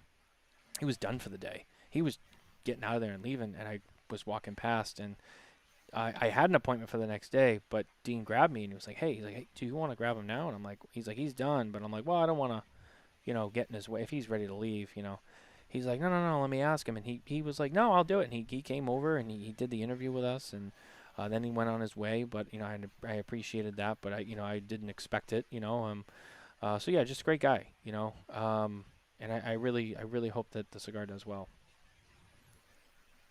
David, so the answer to your question, I'm not 100% sure. I think one is Jaime's and one is Yanni's. I'm not sure. I can't remember, actually. But yeah, they're both his grandsons. I just don't remember whose is whose. I don't know that for sure. But they were both there. And if you watch the thing, they were all there. And most of them, they don't speak English. So the grandsons actually were translating. So I was asking questions and they were translating and back and forth. So that was kind of cool, but there was like 5 of us in this long shot of a video, but we got it. We got it done. So, anyway, moving on. We mentioned one of the things. I'm looking at the time, so I'm just trying to keep on schedule here. One of the things that we didn't really get into yet, we've talked a lot about brands and stuff we saw at the show, and we'll probably continue to do that for the next show or two. And especially when Coop comes back. So, there's definitely going to be a lot more of that. But one of the things I wanted to make sure I brought up tonight, and we'll revisit this again next time, is more of the PCA stuff itself.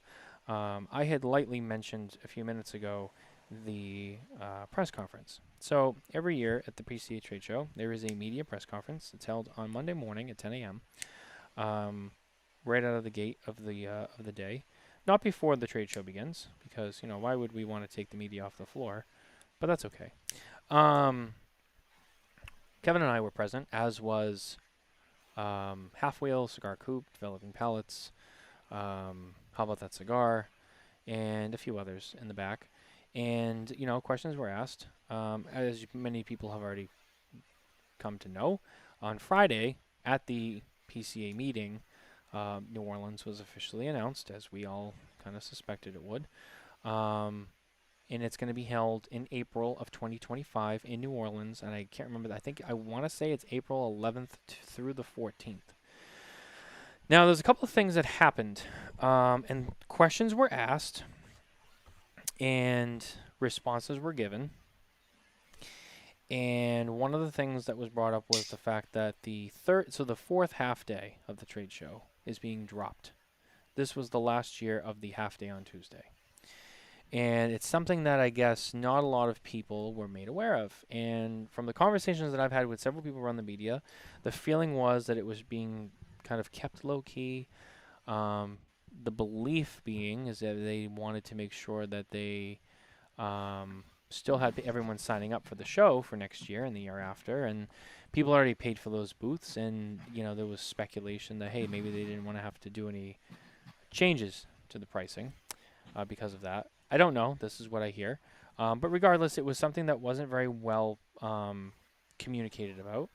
And I know that was a topic of conversation. And there was a little bit of disagreement as to, should it have been more public knowledge and not. Well, to be fair, they had the dates set for quite a while, and the dates clearly showed one less day than what the dates have always said. So, But even before that,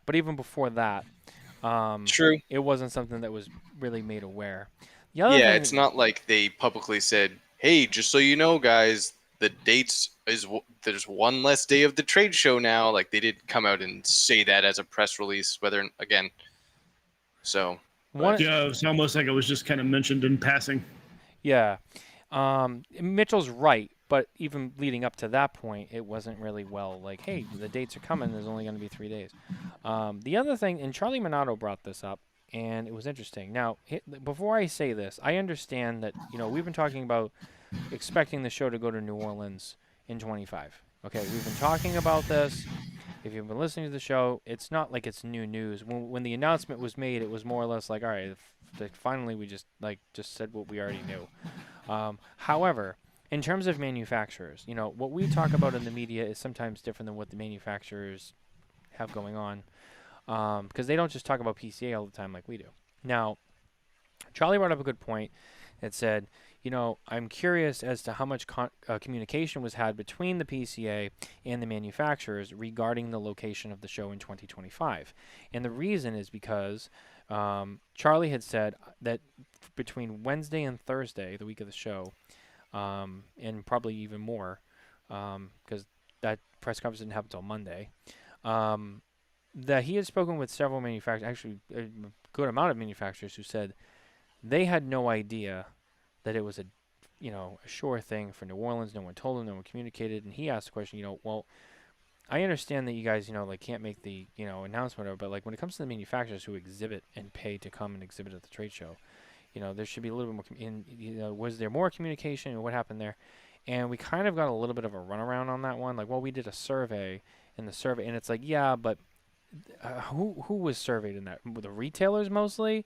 It was kind of one of those things where it's like, there's manufacturers who, and Scott made the point people, this has been talked about. We had said it was an option. It's like, yes, but one of the things that I think Charlie was trying to stress was for the manufacturers exhibiting at the show, it sounded like there was a good amount, and there was a few I talked to who kind of said the same, but I didn't really talk about it as much as Charlie did. But the sense that Charlie was trying to paint was there was a lot of manufacturers who felt like they were left in the dark on the situation, and they felt as though they should have been more included because obviously they make up a large part of the trade show happening.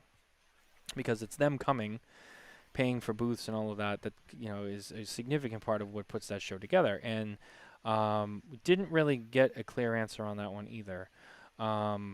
Another thing that was brought up was the fact that the PCA has started to do media. And I'm going to finally say this publicly because I want to. So, whatever. It's no secret that the PCA has hired Antoine Reed You might know him from Deep Cuts Live, and he's doing media directly for the PCA. And another question was asked as to why the media is paying dues to an organization that is now competing with us directly. And some of us just pay dues and whatever it is to get to the show. People like Half Wheel, who spend a lot more money because they technically have while private, but they have a booth space on the trade show floor. They have a larger team that comes with them. They pay a lot more into the PCA. And it seemed as though they felt like, hey, we're paying all this money to come to the trade show, as is everybody in this room, to have somebody competing with us directly.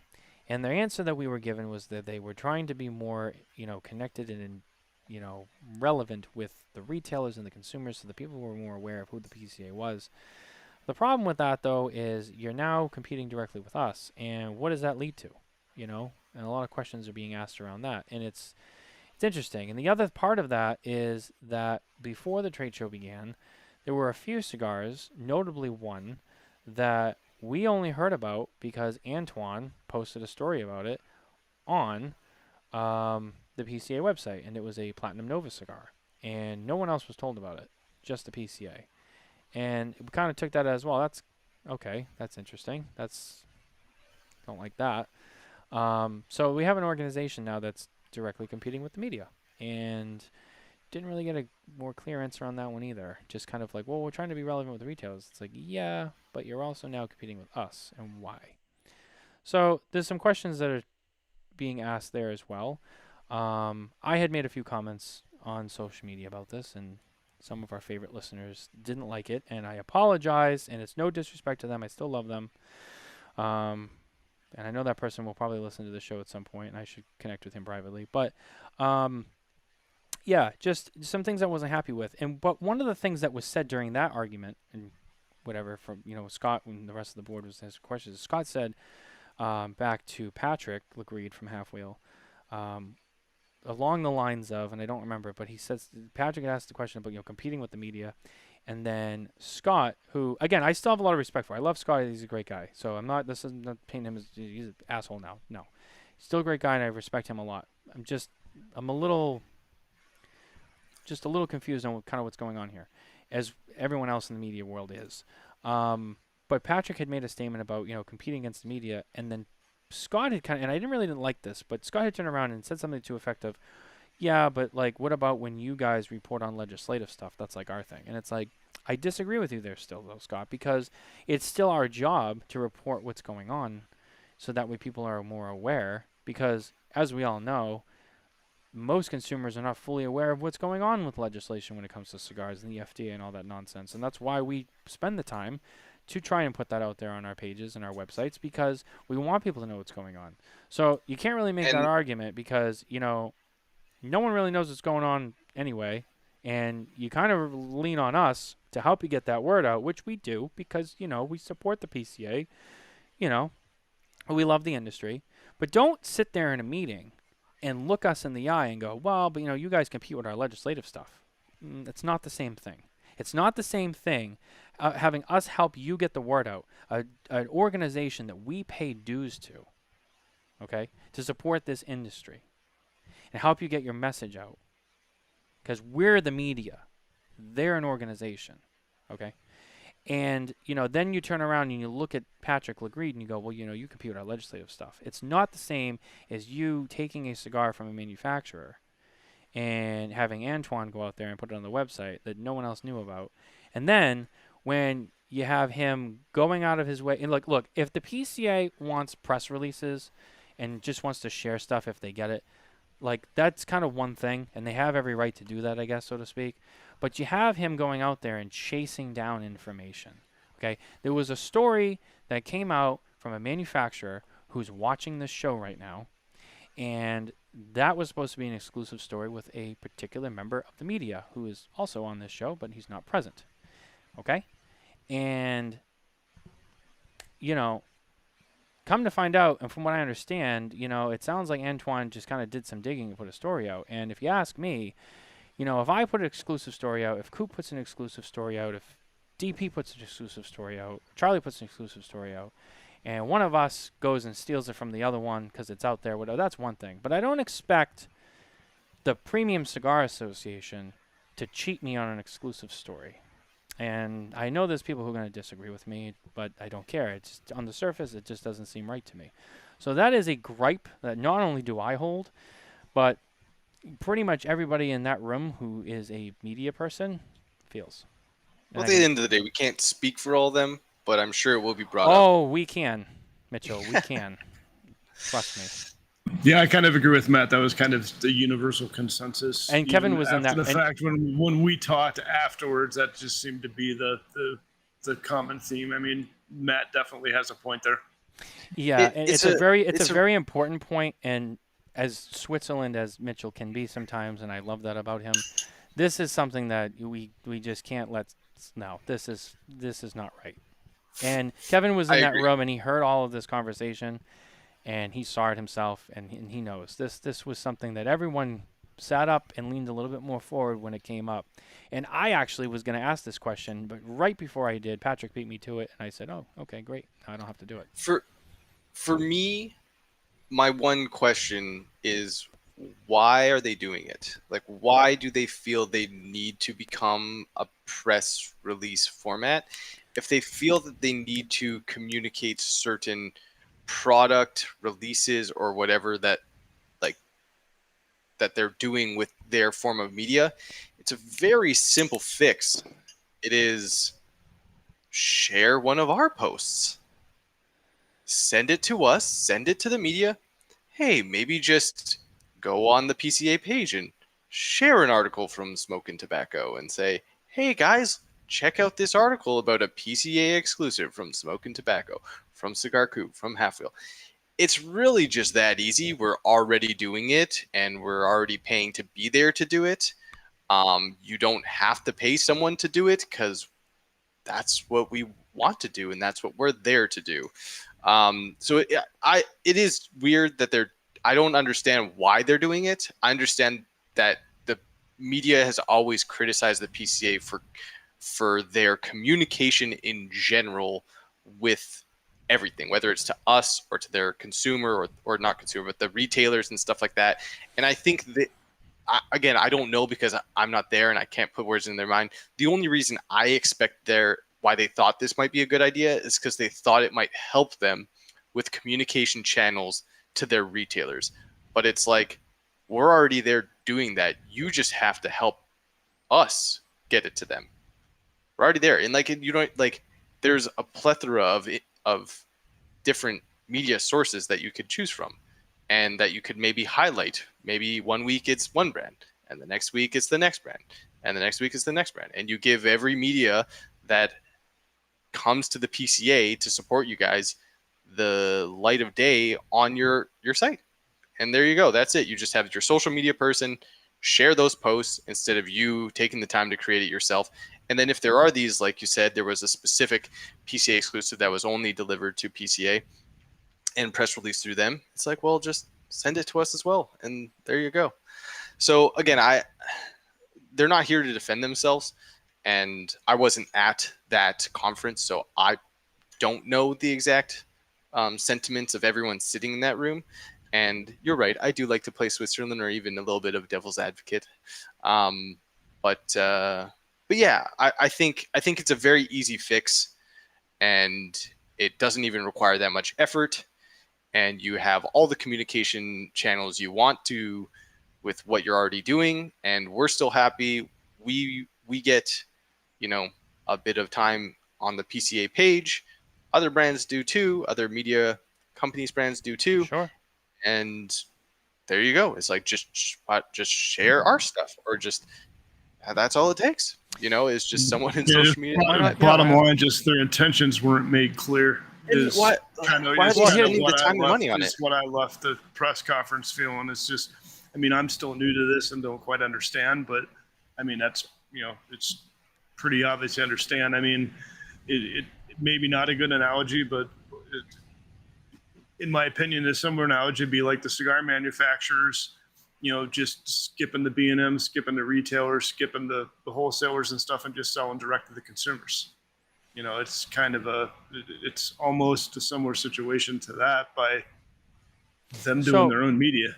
So Dan said, feels like if the PCA stays on its legislative mission, they need to use both direct and media channels to communicate. When it comes to legislation, Dan, I'm fine with that. 100%. But that's because their PCA's primary function is legislative. So why are you putting out exclusive news stories on cigars that are coming out With product. with product? That is not what your mission is. Your mission is to do the legislative stuff because at the end of the day, that is what all the money that PCA raises pays for. It pays for the cost of the legislative efforts, as does with CRA and all the people involved over there. It's the same with PCA. They get to spend their time in Washington, the Judge Meta stuff, all that stuff we talk about that you guys think is boring, but it's important because if it doesn't happen, you end up like Mitchell. You pay $300 for a $12 cigar. But why are you competing with us on stuff that has nothing to do with legislation? Because you want to stay relevant with the consumer. And I understand you want people to know about PCA, and I agree. I think everybody should be more well aware of who they are, what they do, and should pay attention. I agree. But I don't think competing with us on news stories, and I believe there was some cigar reviews that may or may not have taken place. I don't know. That's not for them to do, and I just feel that it's kind of inappropriate. You have that facet, so we're all paying to attend a trade show, be members, pay our dues at the trade show. You have that going on, and then you got the influencers, who like Aaron Loomis had brought up the point. He was like, why are the influencers still on the show floor? Why do I have to pay if they're not? And it's a good point. They get in with manufacturers for free. And then, meanwhile, in that press conference, they had said, hey, by the way, it's none of you guys because you're all in this room. But, has anyone heard anything about the influencers and blah, blah, blah? We're getting a lot of complaints from manufacturers. And I know all the Instagram people hate when I bring this up. But it's like, listen, the board of directors brings this up and says, we're getting complaints from manufacturers. I'm relaying information. That's all it is. If you don't even like it, it's too bad. But PCA said to all of us in that room, get a lot of complaints coming in from these people in the booths. They're fanboying and fangirling and doing and interrupting business, and we cannot have that, which I agree with, and I think that's true.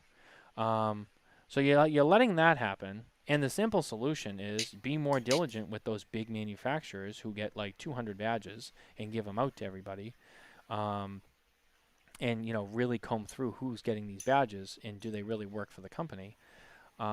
Because they're like, we'd love to have a suggestion. Well, there's your suggestion. Those big people who are notorious, spend more time combing through them and find out who those people are and make more of an effort. But they don't, because at the end of the day, those badges get paid for and it's money for the PCA. But, then they complain about it and they go, as we all do, and the manufacturers don't like it. And then the manufacturers look at it as all media. Then we all get the red target on our back, even though that's not what it is. Because, some of us are there, anyone who was in that room really, to do professional media work at the trade show. But then you got the PCA competing against us. You got the influencers who are allowed to walk the floor, cause trouble, and get there for free. Meanwhile, there's a small group of us who are there doing the right thing every day. We're paying to be there. We're paying our dues, and it feels like we're getting the shortest end of the stick here, and it just doesn't make sense to me. And I know a lot of people who my peers in this industry who also own their own media websites agree with me. So I'm going to be the asshole to say it on the air and everyone can hear it, because if you don't say anything about something, nothing ever gets done, or the conversation doesn't happen. If you just kick it under the rug, then no one talks about it and it just gets worse. So I know there's people who are not going to like this rant, but at the end of the day, I'm not here to just make everyone feel good. I'm here to tell you what's going on, and that's what's going on. And if Coop was here, I'm sure he would add to that conversation too, but he's not, because he needed to do some things, and that's fine. That was actually addressed on a show I watched earlier today, where that same topic came up about the manufacturers bringing media and influencers and stuff under the badge, and pretty much the response that was given there was, that's something that's kind of happened since the beginning of time. There's not really anything that can be done to control it or anything to help it. And, PCA just doesn't have the staff to patrol the show floor to enforce it. Yeah. Yeah. So just it was basically put as, it's just something that we're just It's have just to the deal fact with. that a show, you're just gonna have to deal with it. Yeah, I know, and I'm just putting it all on the table. Of course. I'm just If- putting all and it's all stuff that was brought up at the press conference by the PCA. So it's like, all right, well, Yeah. you guys weren't there. This is what was said. I mean, and- in retrospect, if you think about it, I mean, because the manufacturers, I mean, I don't know how many badges the manufacturers get, but I would imagine they get X amount and have to pay for the rest. I believe it's based on the size of the booth. There's a certain amount, but I don't know what it is. So, I mean, if it's a badge, I mean, if it's outside of their allotments and it's a badge that they're paying for to get somebody in, I mean, technically it's still being paid for. So, I mean, that is one thing to look at. I mean, they're getting the money for the badge one way or the other. So It's true. And that's why I'm like, is it because they just don't know how to fix it or because they don't want to fix it?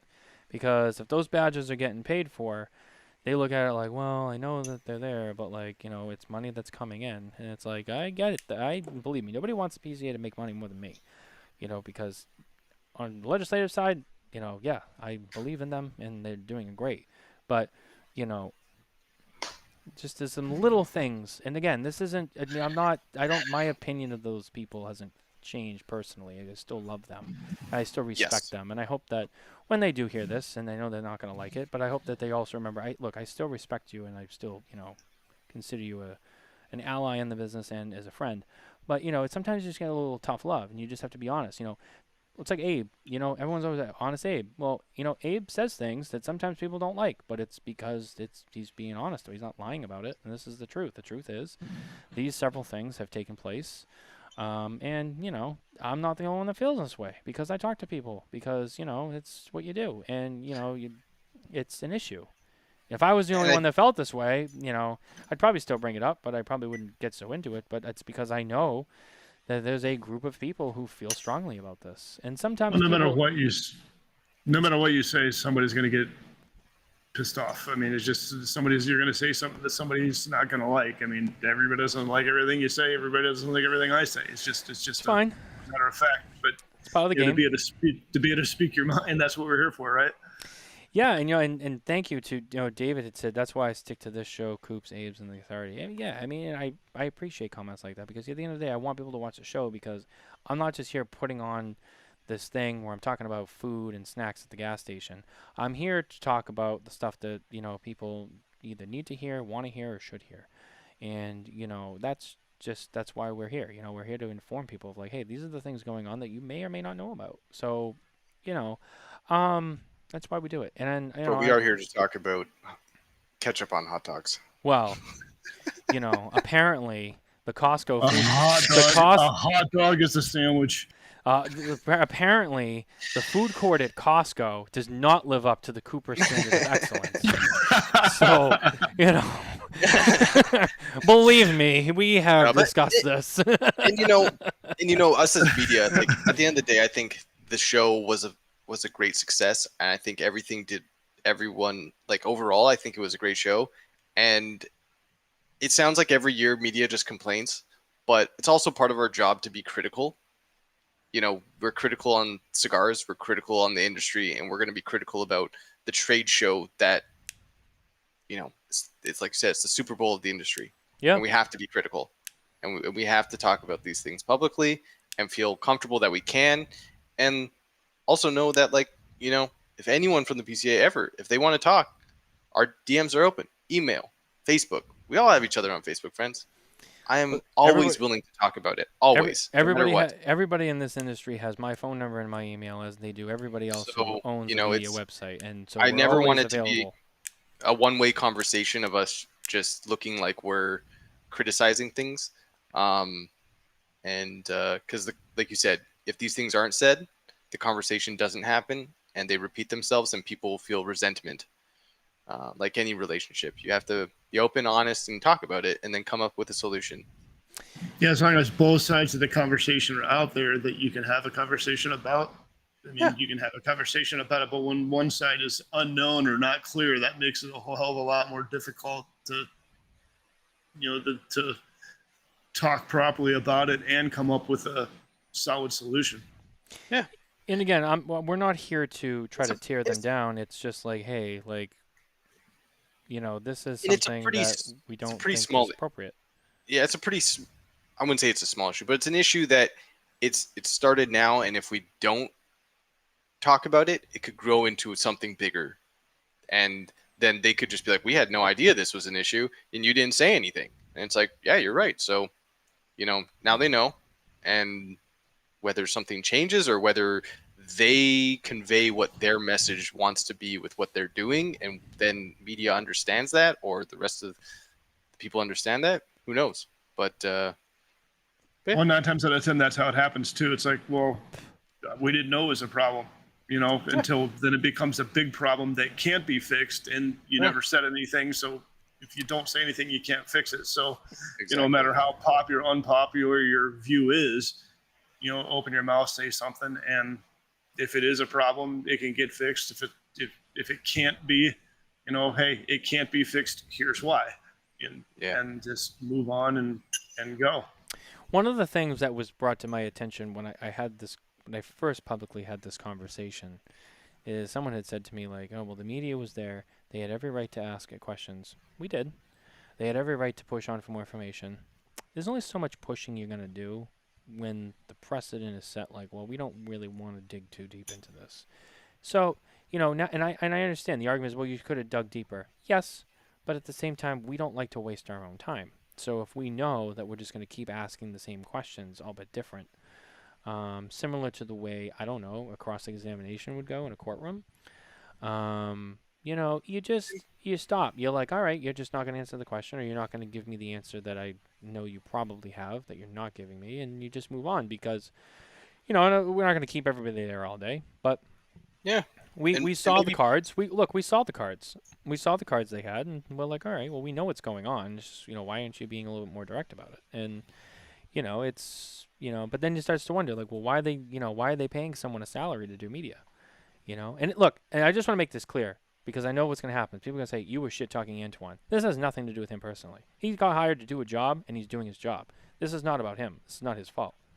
So before anyone even tries to play that game, it's on the record. I'm not looking at him. He got hired to do a job, and that's what he's doing. That's not his fault. He's just doing what he's told. It's the organization who decided to make this happen. Why did you make this happen? Why are we spending the PCA members' money on this? It's a little peculiar. But that's just me. I actually have a question, and Matt, I don't know if I've even asked you this before, and this is more related to the new location in 2025. Mm-hmm. Go ahead. Being that the French Quarter Festival is the same date, that is going to have 1 to 1.5 million people in attendance. What's that going to do? I heard about this today. As far as the trade show. That's a very good question, and I'm going to be honest with you. I didn't really know anything about that until you brought this up to me earlier. Yeah, same. But I was like, wow, that's a good point. But I actually haven't had the time to really dig through that, but it's true. We're going back to New Orleans we are going to New Orleans for the first time in 2025, but the industry is going back for the first time since 17? 16? When were they there last? 16? Alan Rubin would know, but he's gone kind of quiet. So if he's there, he can chime in. But yeah, so I mean, this is a first for a lot of people, and it's a first in a long time for a lot of other people. And it's going to be crazy as it is. It's going to be much different than Vegas as it is. Now you add that onto it, which I'm sure a lot of people had no idea about, not even thinking about, not even on their radar. And they're already thinking like, wow, this is going to be like, a little bit more tricky. Yeah, that's a very, very good point. We don't know what the hotel situation is, the availability, the space, the convention center, and this and that, and all this other stuff.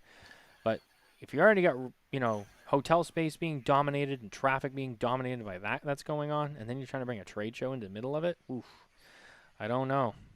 The PCA really, really needs to solidify that what's going on there. They really need a strong amount of room blocks and you got 2 years.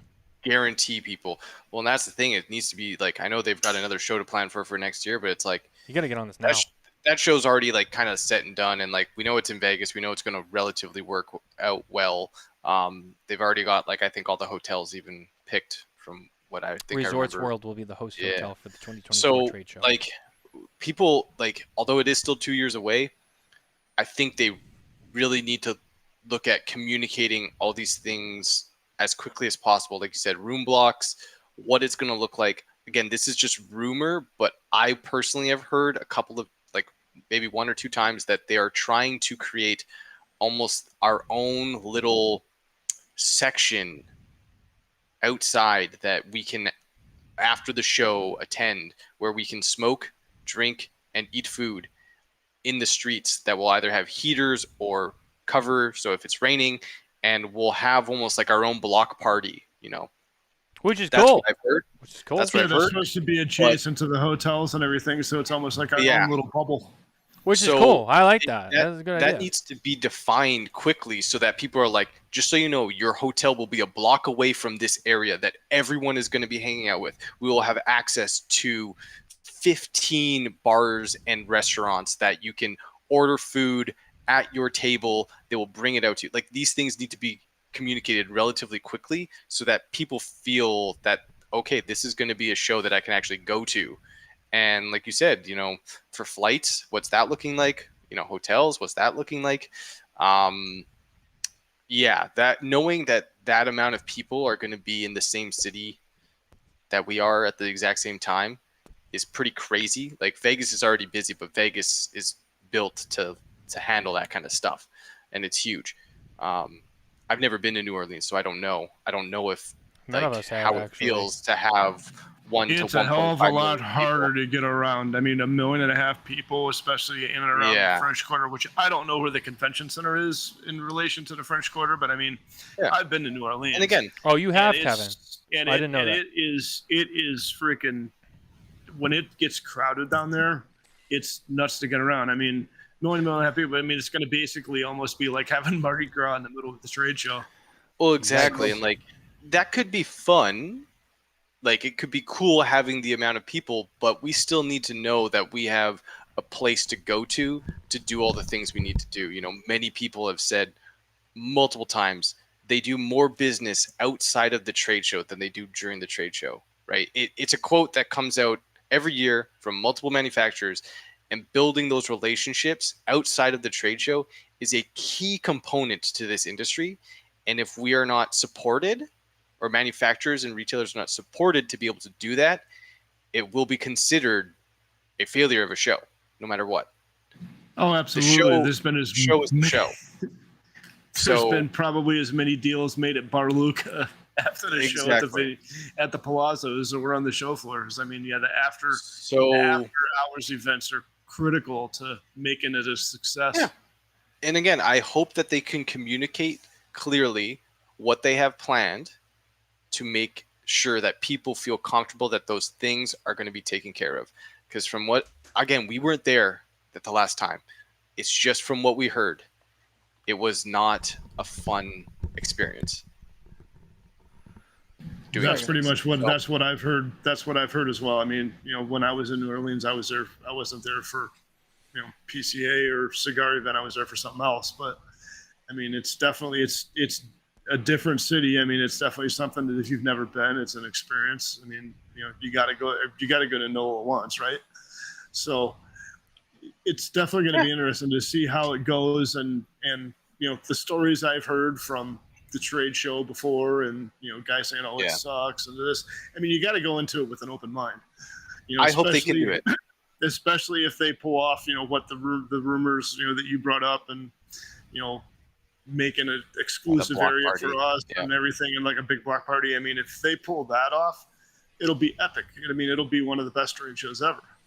Yeah, I agree. I mean, I look, I'm excited to go to New Orleans just to have beignets and walk down Bourbon Street, and because that shit's kind of cool. Maybe some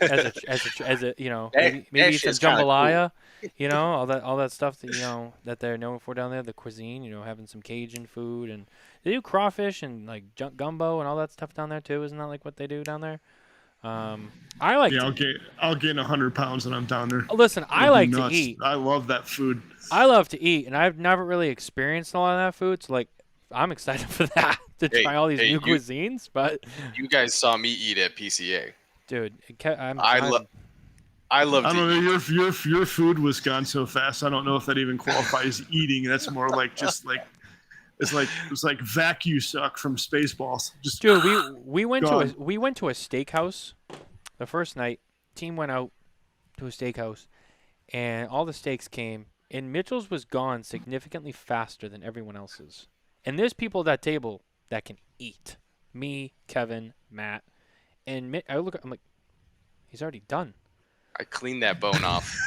I cleaned Like the that bo- bone like off. there was a clean cow's bone on his plate, and I still had half of a steak left, and I was like, He swallowed that shit whole like a friggin' boa constrictor. I'm like, did it even come out with meat on it, or did they just bring you like an empty bone? Like, what the? Jesus. Hey, and seconds and thirds of sides. I'm all for that. Yeah, I mean, we ate good on Maybe that we trip. do need to take him to a buffet next time, Matt. Well, I suggested to the team, I go, why don't we do a buffet? And everyone shot it down. So I said, all right, no. But, I think we should have done that. 2024, we're going to a buffet. After seeing him eat, we got to go take him to a buffet. Now we have to, because now we have Maybe to one find out where the buffet. limit is. You know what I mean? Yeah, Like we'll take him down to the M buffet. That's Oh. that's a really good one. Is that the one? Is that the one with the Mirage? I mean, MGM No. Grand. No, the M it's down to it's way south of the Strip. It's actually down at Las Vegas Boulevard and St. Louis Parkway. It's probably about 15 minutes south of the Strip. Oh, But, okay. I mean, they have a buffet. They have like crab legs and lobster tail and beef Wellington and New York strip steak, and I mean it's unreal. I mean it's like buffet at Gordon Ramsay's restaurant. I mean it's insane. All right, so Nice. so Sean Brayshaw is watching the show. Sean, thank you for watching the show. Has said I challenge Mitch to a steak eating contest. Now this Sean. is Sean. something I can get into. Here we go. Next This- time you're in town, here we in go. town, buddy, we'll do it. Sean, I'll even do it. Sean, I'll even root for you. Like We'll do it. I'll cheer against my own guy because I'm like, this kid can eat fast, so I got to see someone take him 48 down. ounce tomahawks going down. Should we? Now I don't know if Mitchell will get this reference, but Kevin, at your advanced age, you should. Should we do the great outdoors with him? All the fat and gristle too. All the fat and gristle, not just the meat. It's got to be a clean bone. Yeah. The old You gotta, 96er. you gotta have about a 3-pound baked potato to go with it. Oh man. Jeez. Yeah. That's I see. Does it like, come with that's bacon what I and don't know. Does it come with bacon and sour cream though? Because It comes with anything you want. That's right. The more the better. bacon, sour cream, and some freshly chopped green onion. Oh, you know what, too? Do you like burritos, Mitch? Oh, of course. Okay, we have a place here that has a 5-pound burrito. Oh, jeez, it's like as big as my head. There's another one. I think Matt. I think you could take it down. I think you could. You know the other interesting too is he has an hour to eat it. So you know what the other thing is too, Kevin, which is interesting. So we had multiple hotel rooms, but they were all connected, right? So, I was over in Mitch's room, and the middle doors were open, so like we knew where everyone was. So not that I was really paying attention or being weird, but I would notice when people were in the bathroom and when they weren't, right? I don't recall Mitchell spending a lot of time in the bathroom either, which is interesting because for as much as he ate, you figure, well, what goes in must come out. I don't know. He's also a very fairly thin guy, so I'm just trying to figure out like where does it all go? I mean, he's I still a don't know. growing boy. Just Yeah. body just Yeah, eats it up. still- He's got a high Still a metabolism. strapping young lad, Yeah, growing. I mean, Nicole said in New Orleans we're going to be eating fried alligator, and Barbara said not me. Yeah, Barbie I'm Girl down to is try the definitely alligator. not adventurous in the food stuff, and they definitely have it down there. Barbara, I'm down. I'll try a little bit of everything. wherever we go, we'll make sure that the basics are there for you. I promise. We got to make sure there's like chicken and spaghetti and meatballs. I know how much Barbara loves that. We've got to make sure we have that for Barbara, and then we can venture out. Sean asked which steakhouse will it be. Make it easier when you come to the lounge. we can just get someone to bring a barbecue, and we'll just have steaks one night, and we'll all do it. Yeah, So- so you can come to our media compound, and we'll do it all in house, nice, and we do whatever we want. No, Sean lives in Canada. He used to okay. live here, but he's on the east side now. He comes visit us every once in a while. So we'll have a night. We'll do a steak night, and we'll all or it just didn't happen. Yeah, video or it didn't happen. We'll have to videotape it. Some medium rare steaks on the Barbie. We'll get some sides going. There's got to be a minimum size too. I mean, I'm thinking we'll at get least some nice. what We'll get some nice 42, cuts. 48 ounce ish. Does it have to be excessive amounts? Maybe, I don't know. We'll see, but Yes, it does. it'll be a nice amount. Look at Matt laugh. Listen, It has to be excessive amounts. If it's a contest, it has to. I mean, you got to go big or go home, right? let me just tell you something. Let me just tell you something. And Mitchell, the one dinner that you did have with us didn't count because that wasn't really a true one. But you haven't eaten meat until you've eaten steak with Carney. with John Carney. Mm-hmm. Let me tell you something. You think you're tough. You think you're big time. Okay. All right. I see you, Mitchell. I saw you eat. You can hang a little bit. But the test is when you eat like pounds of meat. Grade A prime sirloin with Jonathan M. Carney. You want to be a big boy and you want to flex your eating ability, eat a real full meal, one-on-one, not a group where everything gets shared, a one-on-one meal with Carney where he orders the same amount of food for 2 people. Let me know if you can take that down.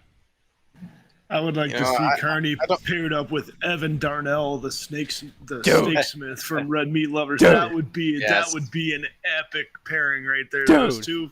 Oh my God. Evan Darnell and John Carney in a cage match steak eating competition. I would pay to. I would.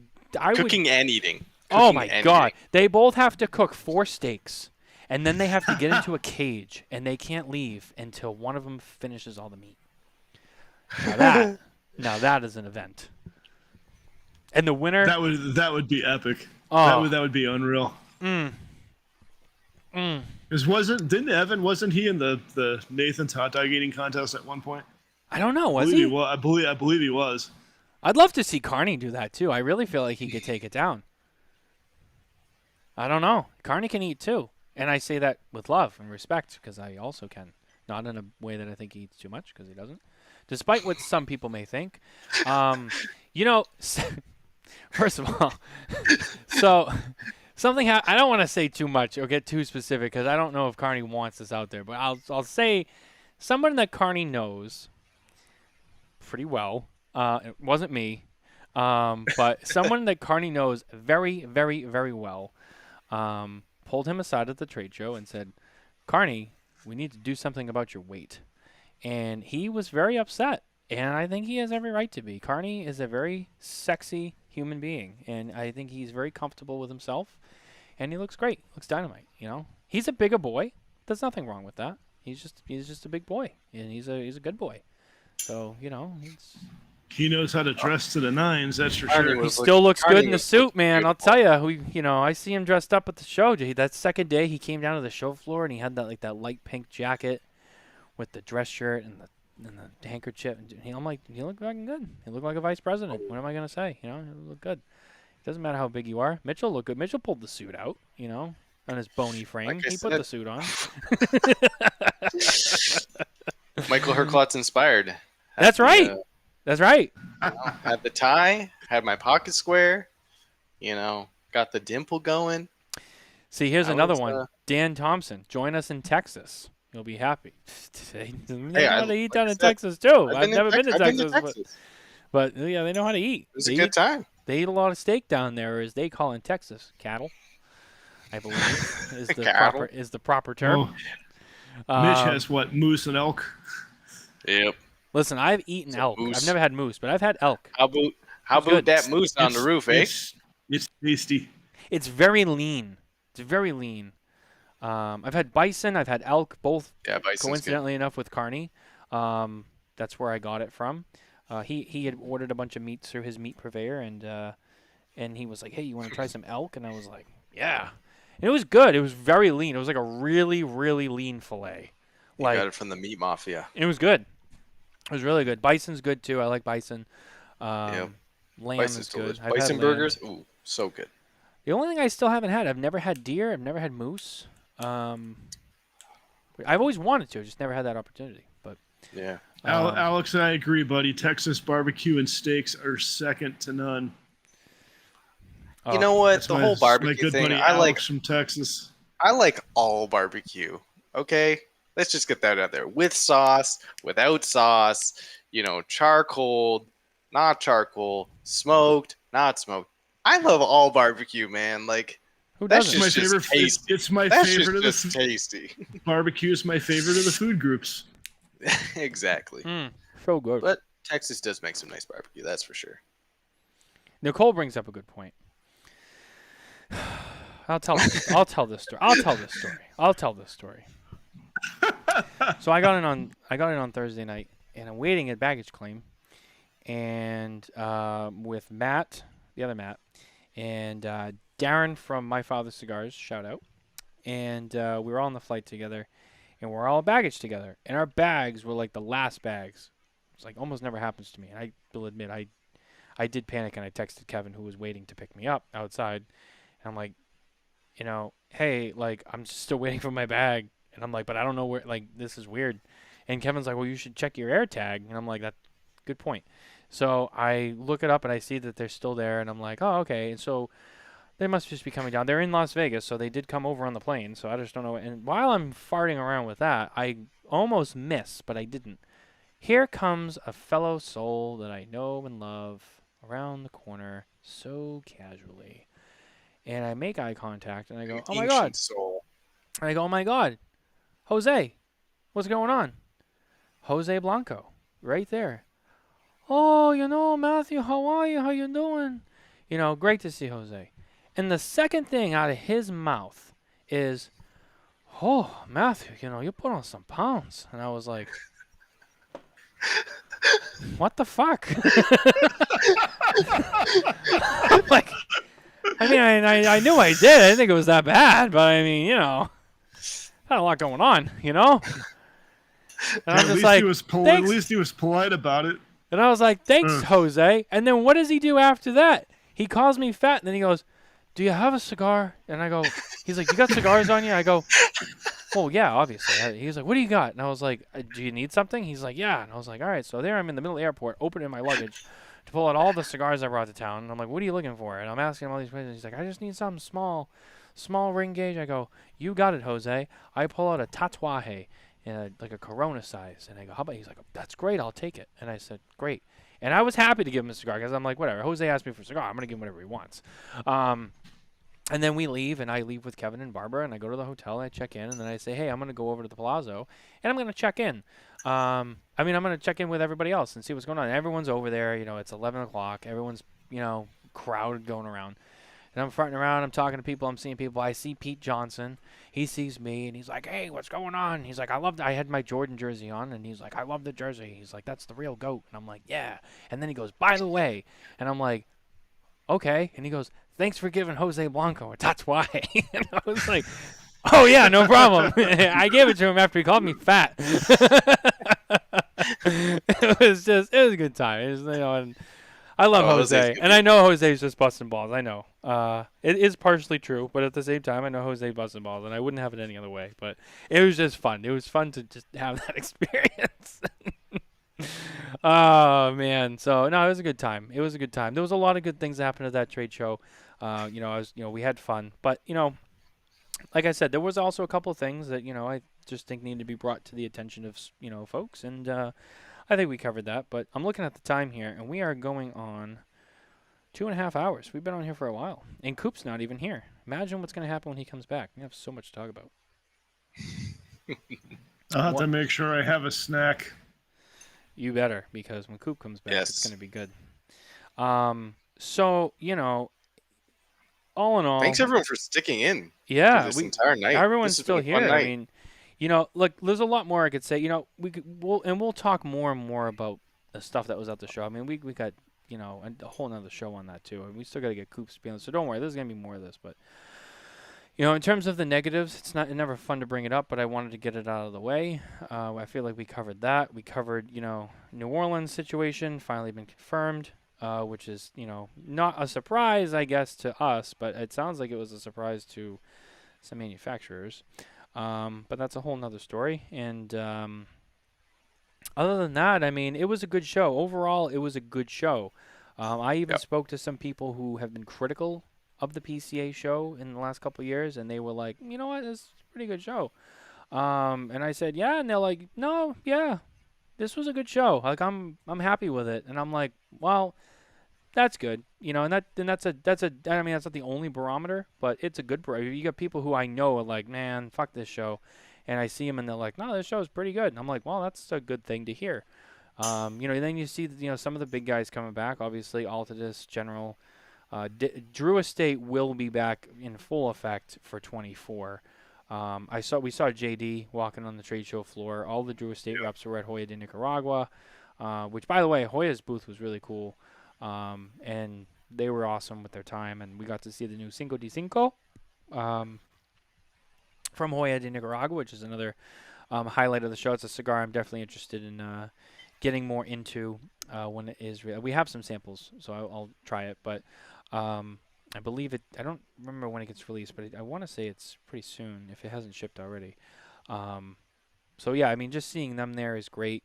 I think it also, when they came back, I think it did bring a little bit of spirit and life back to the show. And I know that other manufacturers were happy that they were there, and I think everyone was happy they were there. And it sounds, and they were we were told at the press conference on that Monday that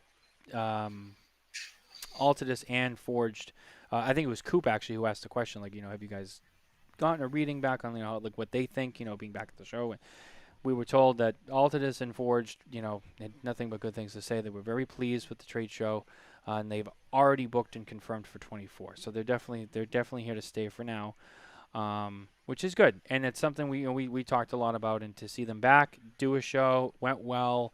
They're already booked for the next one. Drew Estate's booked for the next one. I was told Drew Estate has a pretty big booth again. In fact, the words that were used were, I think the booth is the same size as Rocky Patel's, which is a good sized booth. So.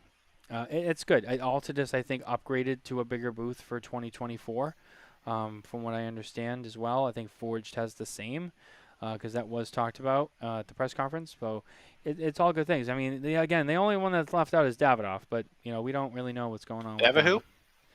So it'd be great to see them come back, just so that everybody's there. But I feel like we're not going to see them. We're not going to see them. If they come back, we won't see them for a few years. And I'm not sure, when, why, or how. But I think it's just going to be the other three for the time being, which is, it's better than none of them being there, right? So we'll take it. But no, this is a good show. And, I know an observation that I made, and it's like, I guess an opinion that I have is like when we had the opening meeting prior to the show kicking off, when they went over the PCA went over the legislative wins that they've had this year, there was some major plays made and some major wins on the legislative side that PCA was involved in. And I think, for the manufacturers and everybody that was there at that meeting and get to hear that, and anybody involved in the show, especially from the states where these wins happened, they got to see firsthand, that PCA is actually out there fighting, and they're actually able to see firsthand where their money's going. And I just think that created a super positive mood to kick off the show. I agree. And again, like I said, we were critical on a couple of issues. But again, and I can't stress this enough, that doesn't change the big look at PCA or the people who I mentioned, like Scott and Greg. And, there's still a lot of good things that are being done in the bigger picture for the greater good, and we still applaud them for that. So I don't want anyone to take this away like, well, now, it didn't tear them down, as a whole or completely or whatever. It's just the specific issue that I mentioned. But Kevin's right. I mean, that stuff is important. And, me and Kevin sat right next to each other.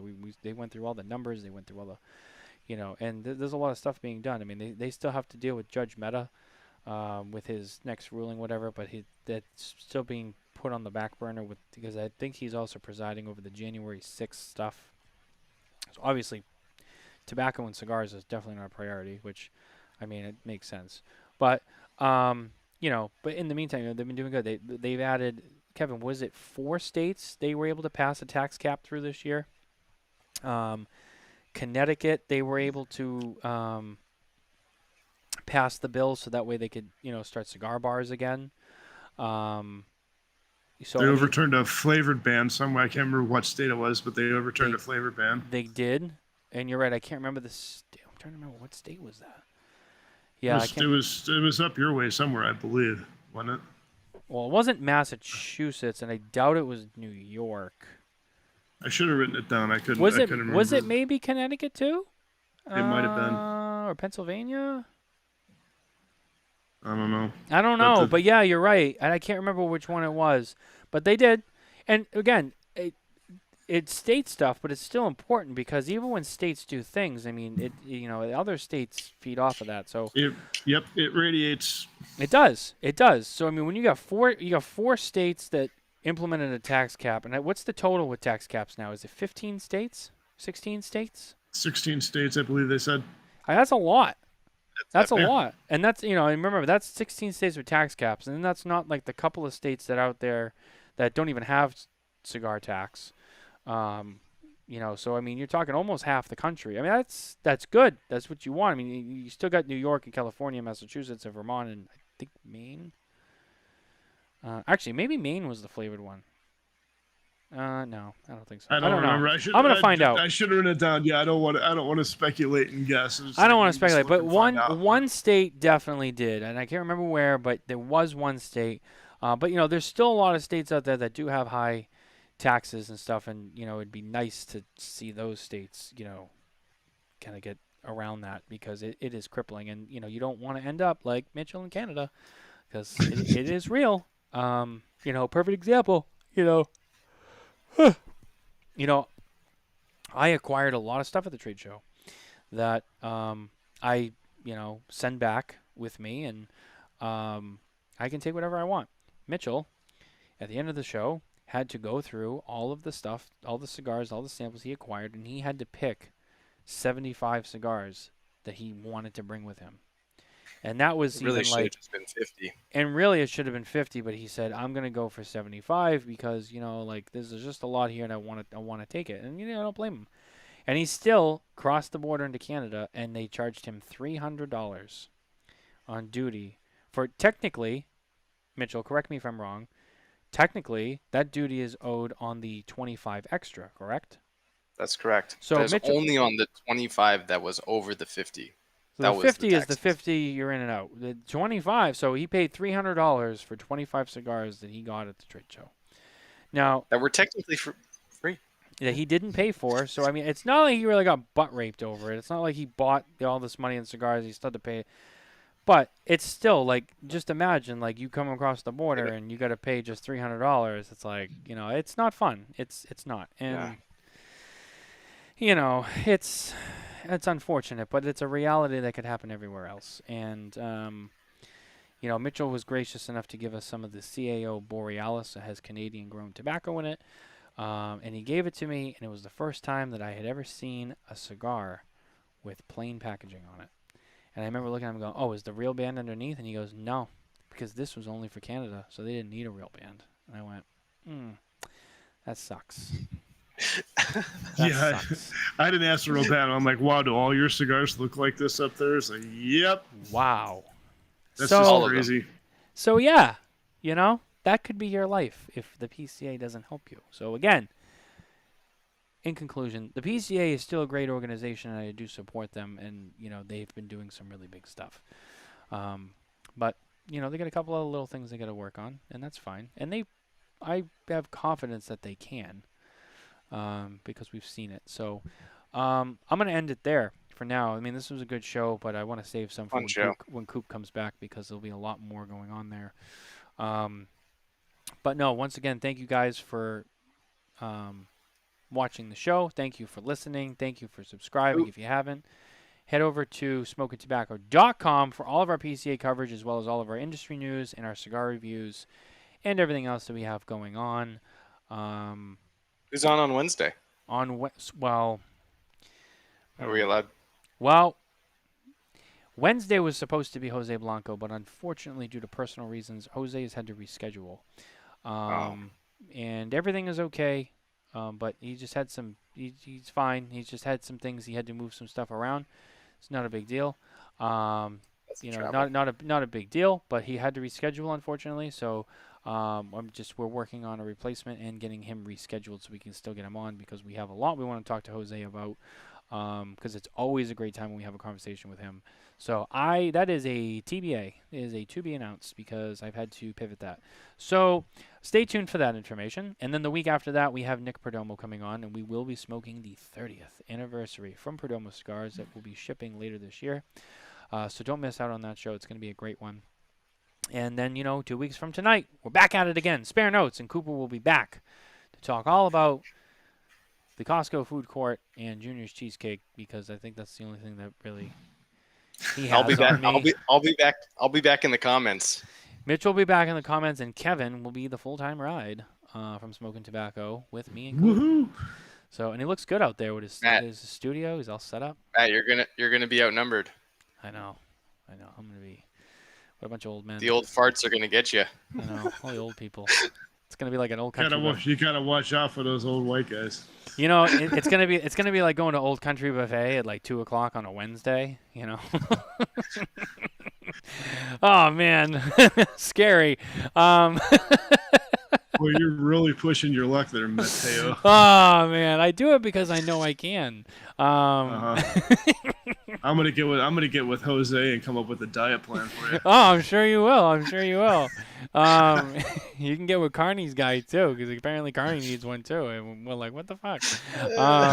So we both got fat shamed at the show. So me and Carney, we live together, we die together, we get fat shamed together. It's always a duo. So I don't know, but anyway, it was a good show, guys. Thanks for listening. I appreciate you guys all being here tonight. It's always fun to get in front of the camera, and it's great to be back. We haven't been on over a week with the trade show. So like I said, visit smokeandtobacco.com for all that stuff.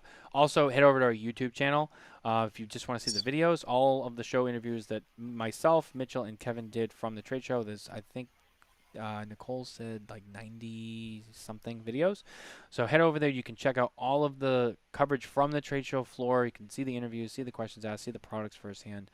But we also are going to be rolling out some more detailed coverage of the trade show booth by booth on smokeandtobacco.com. It's already begun to roll out, so you can head over there right now and read it and see pictures of the products and descriptions and information on when you can get it. So don't forget to check that out, and sign up for our email newsletter while you're at it too, so you can stay up to date on our announcements and who's coming on the show and all that fun stuff that we promote. So with that, I'm going to see you guys next time. Keep it lit, and we'll see you Wednesday night. Take care. Thanks, guys.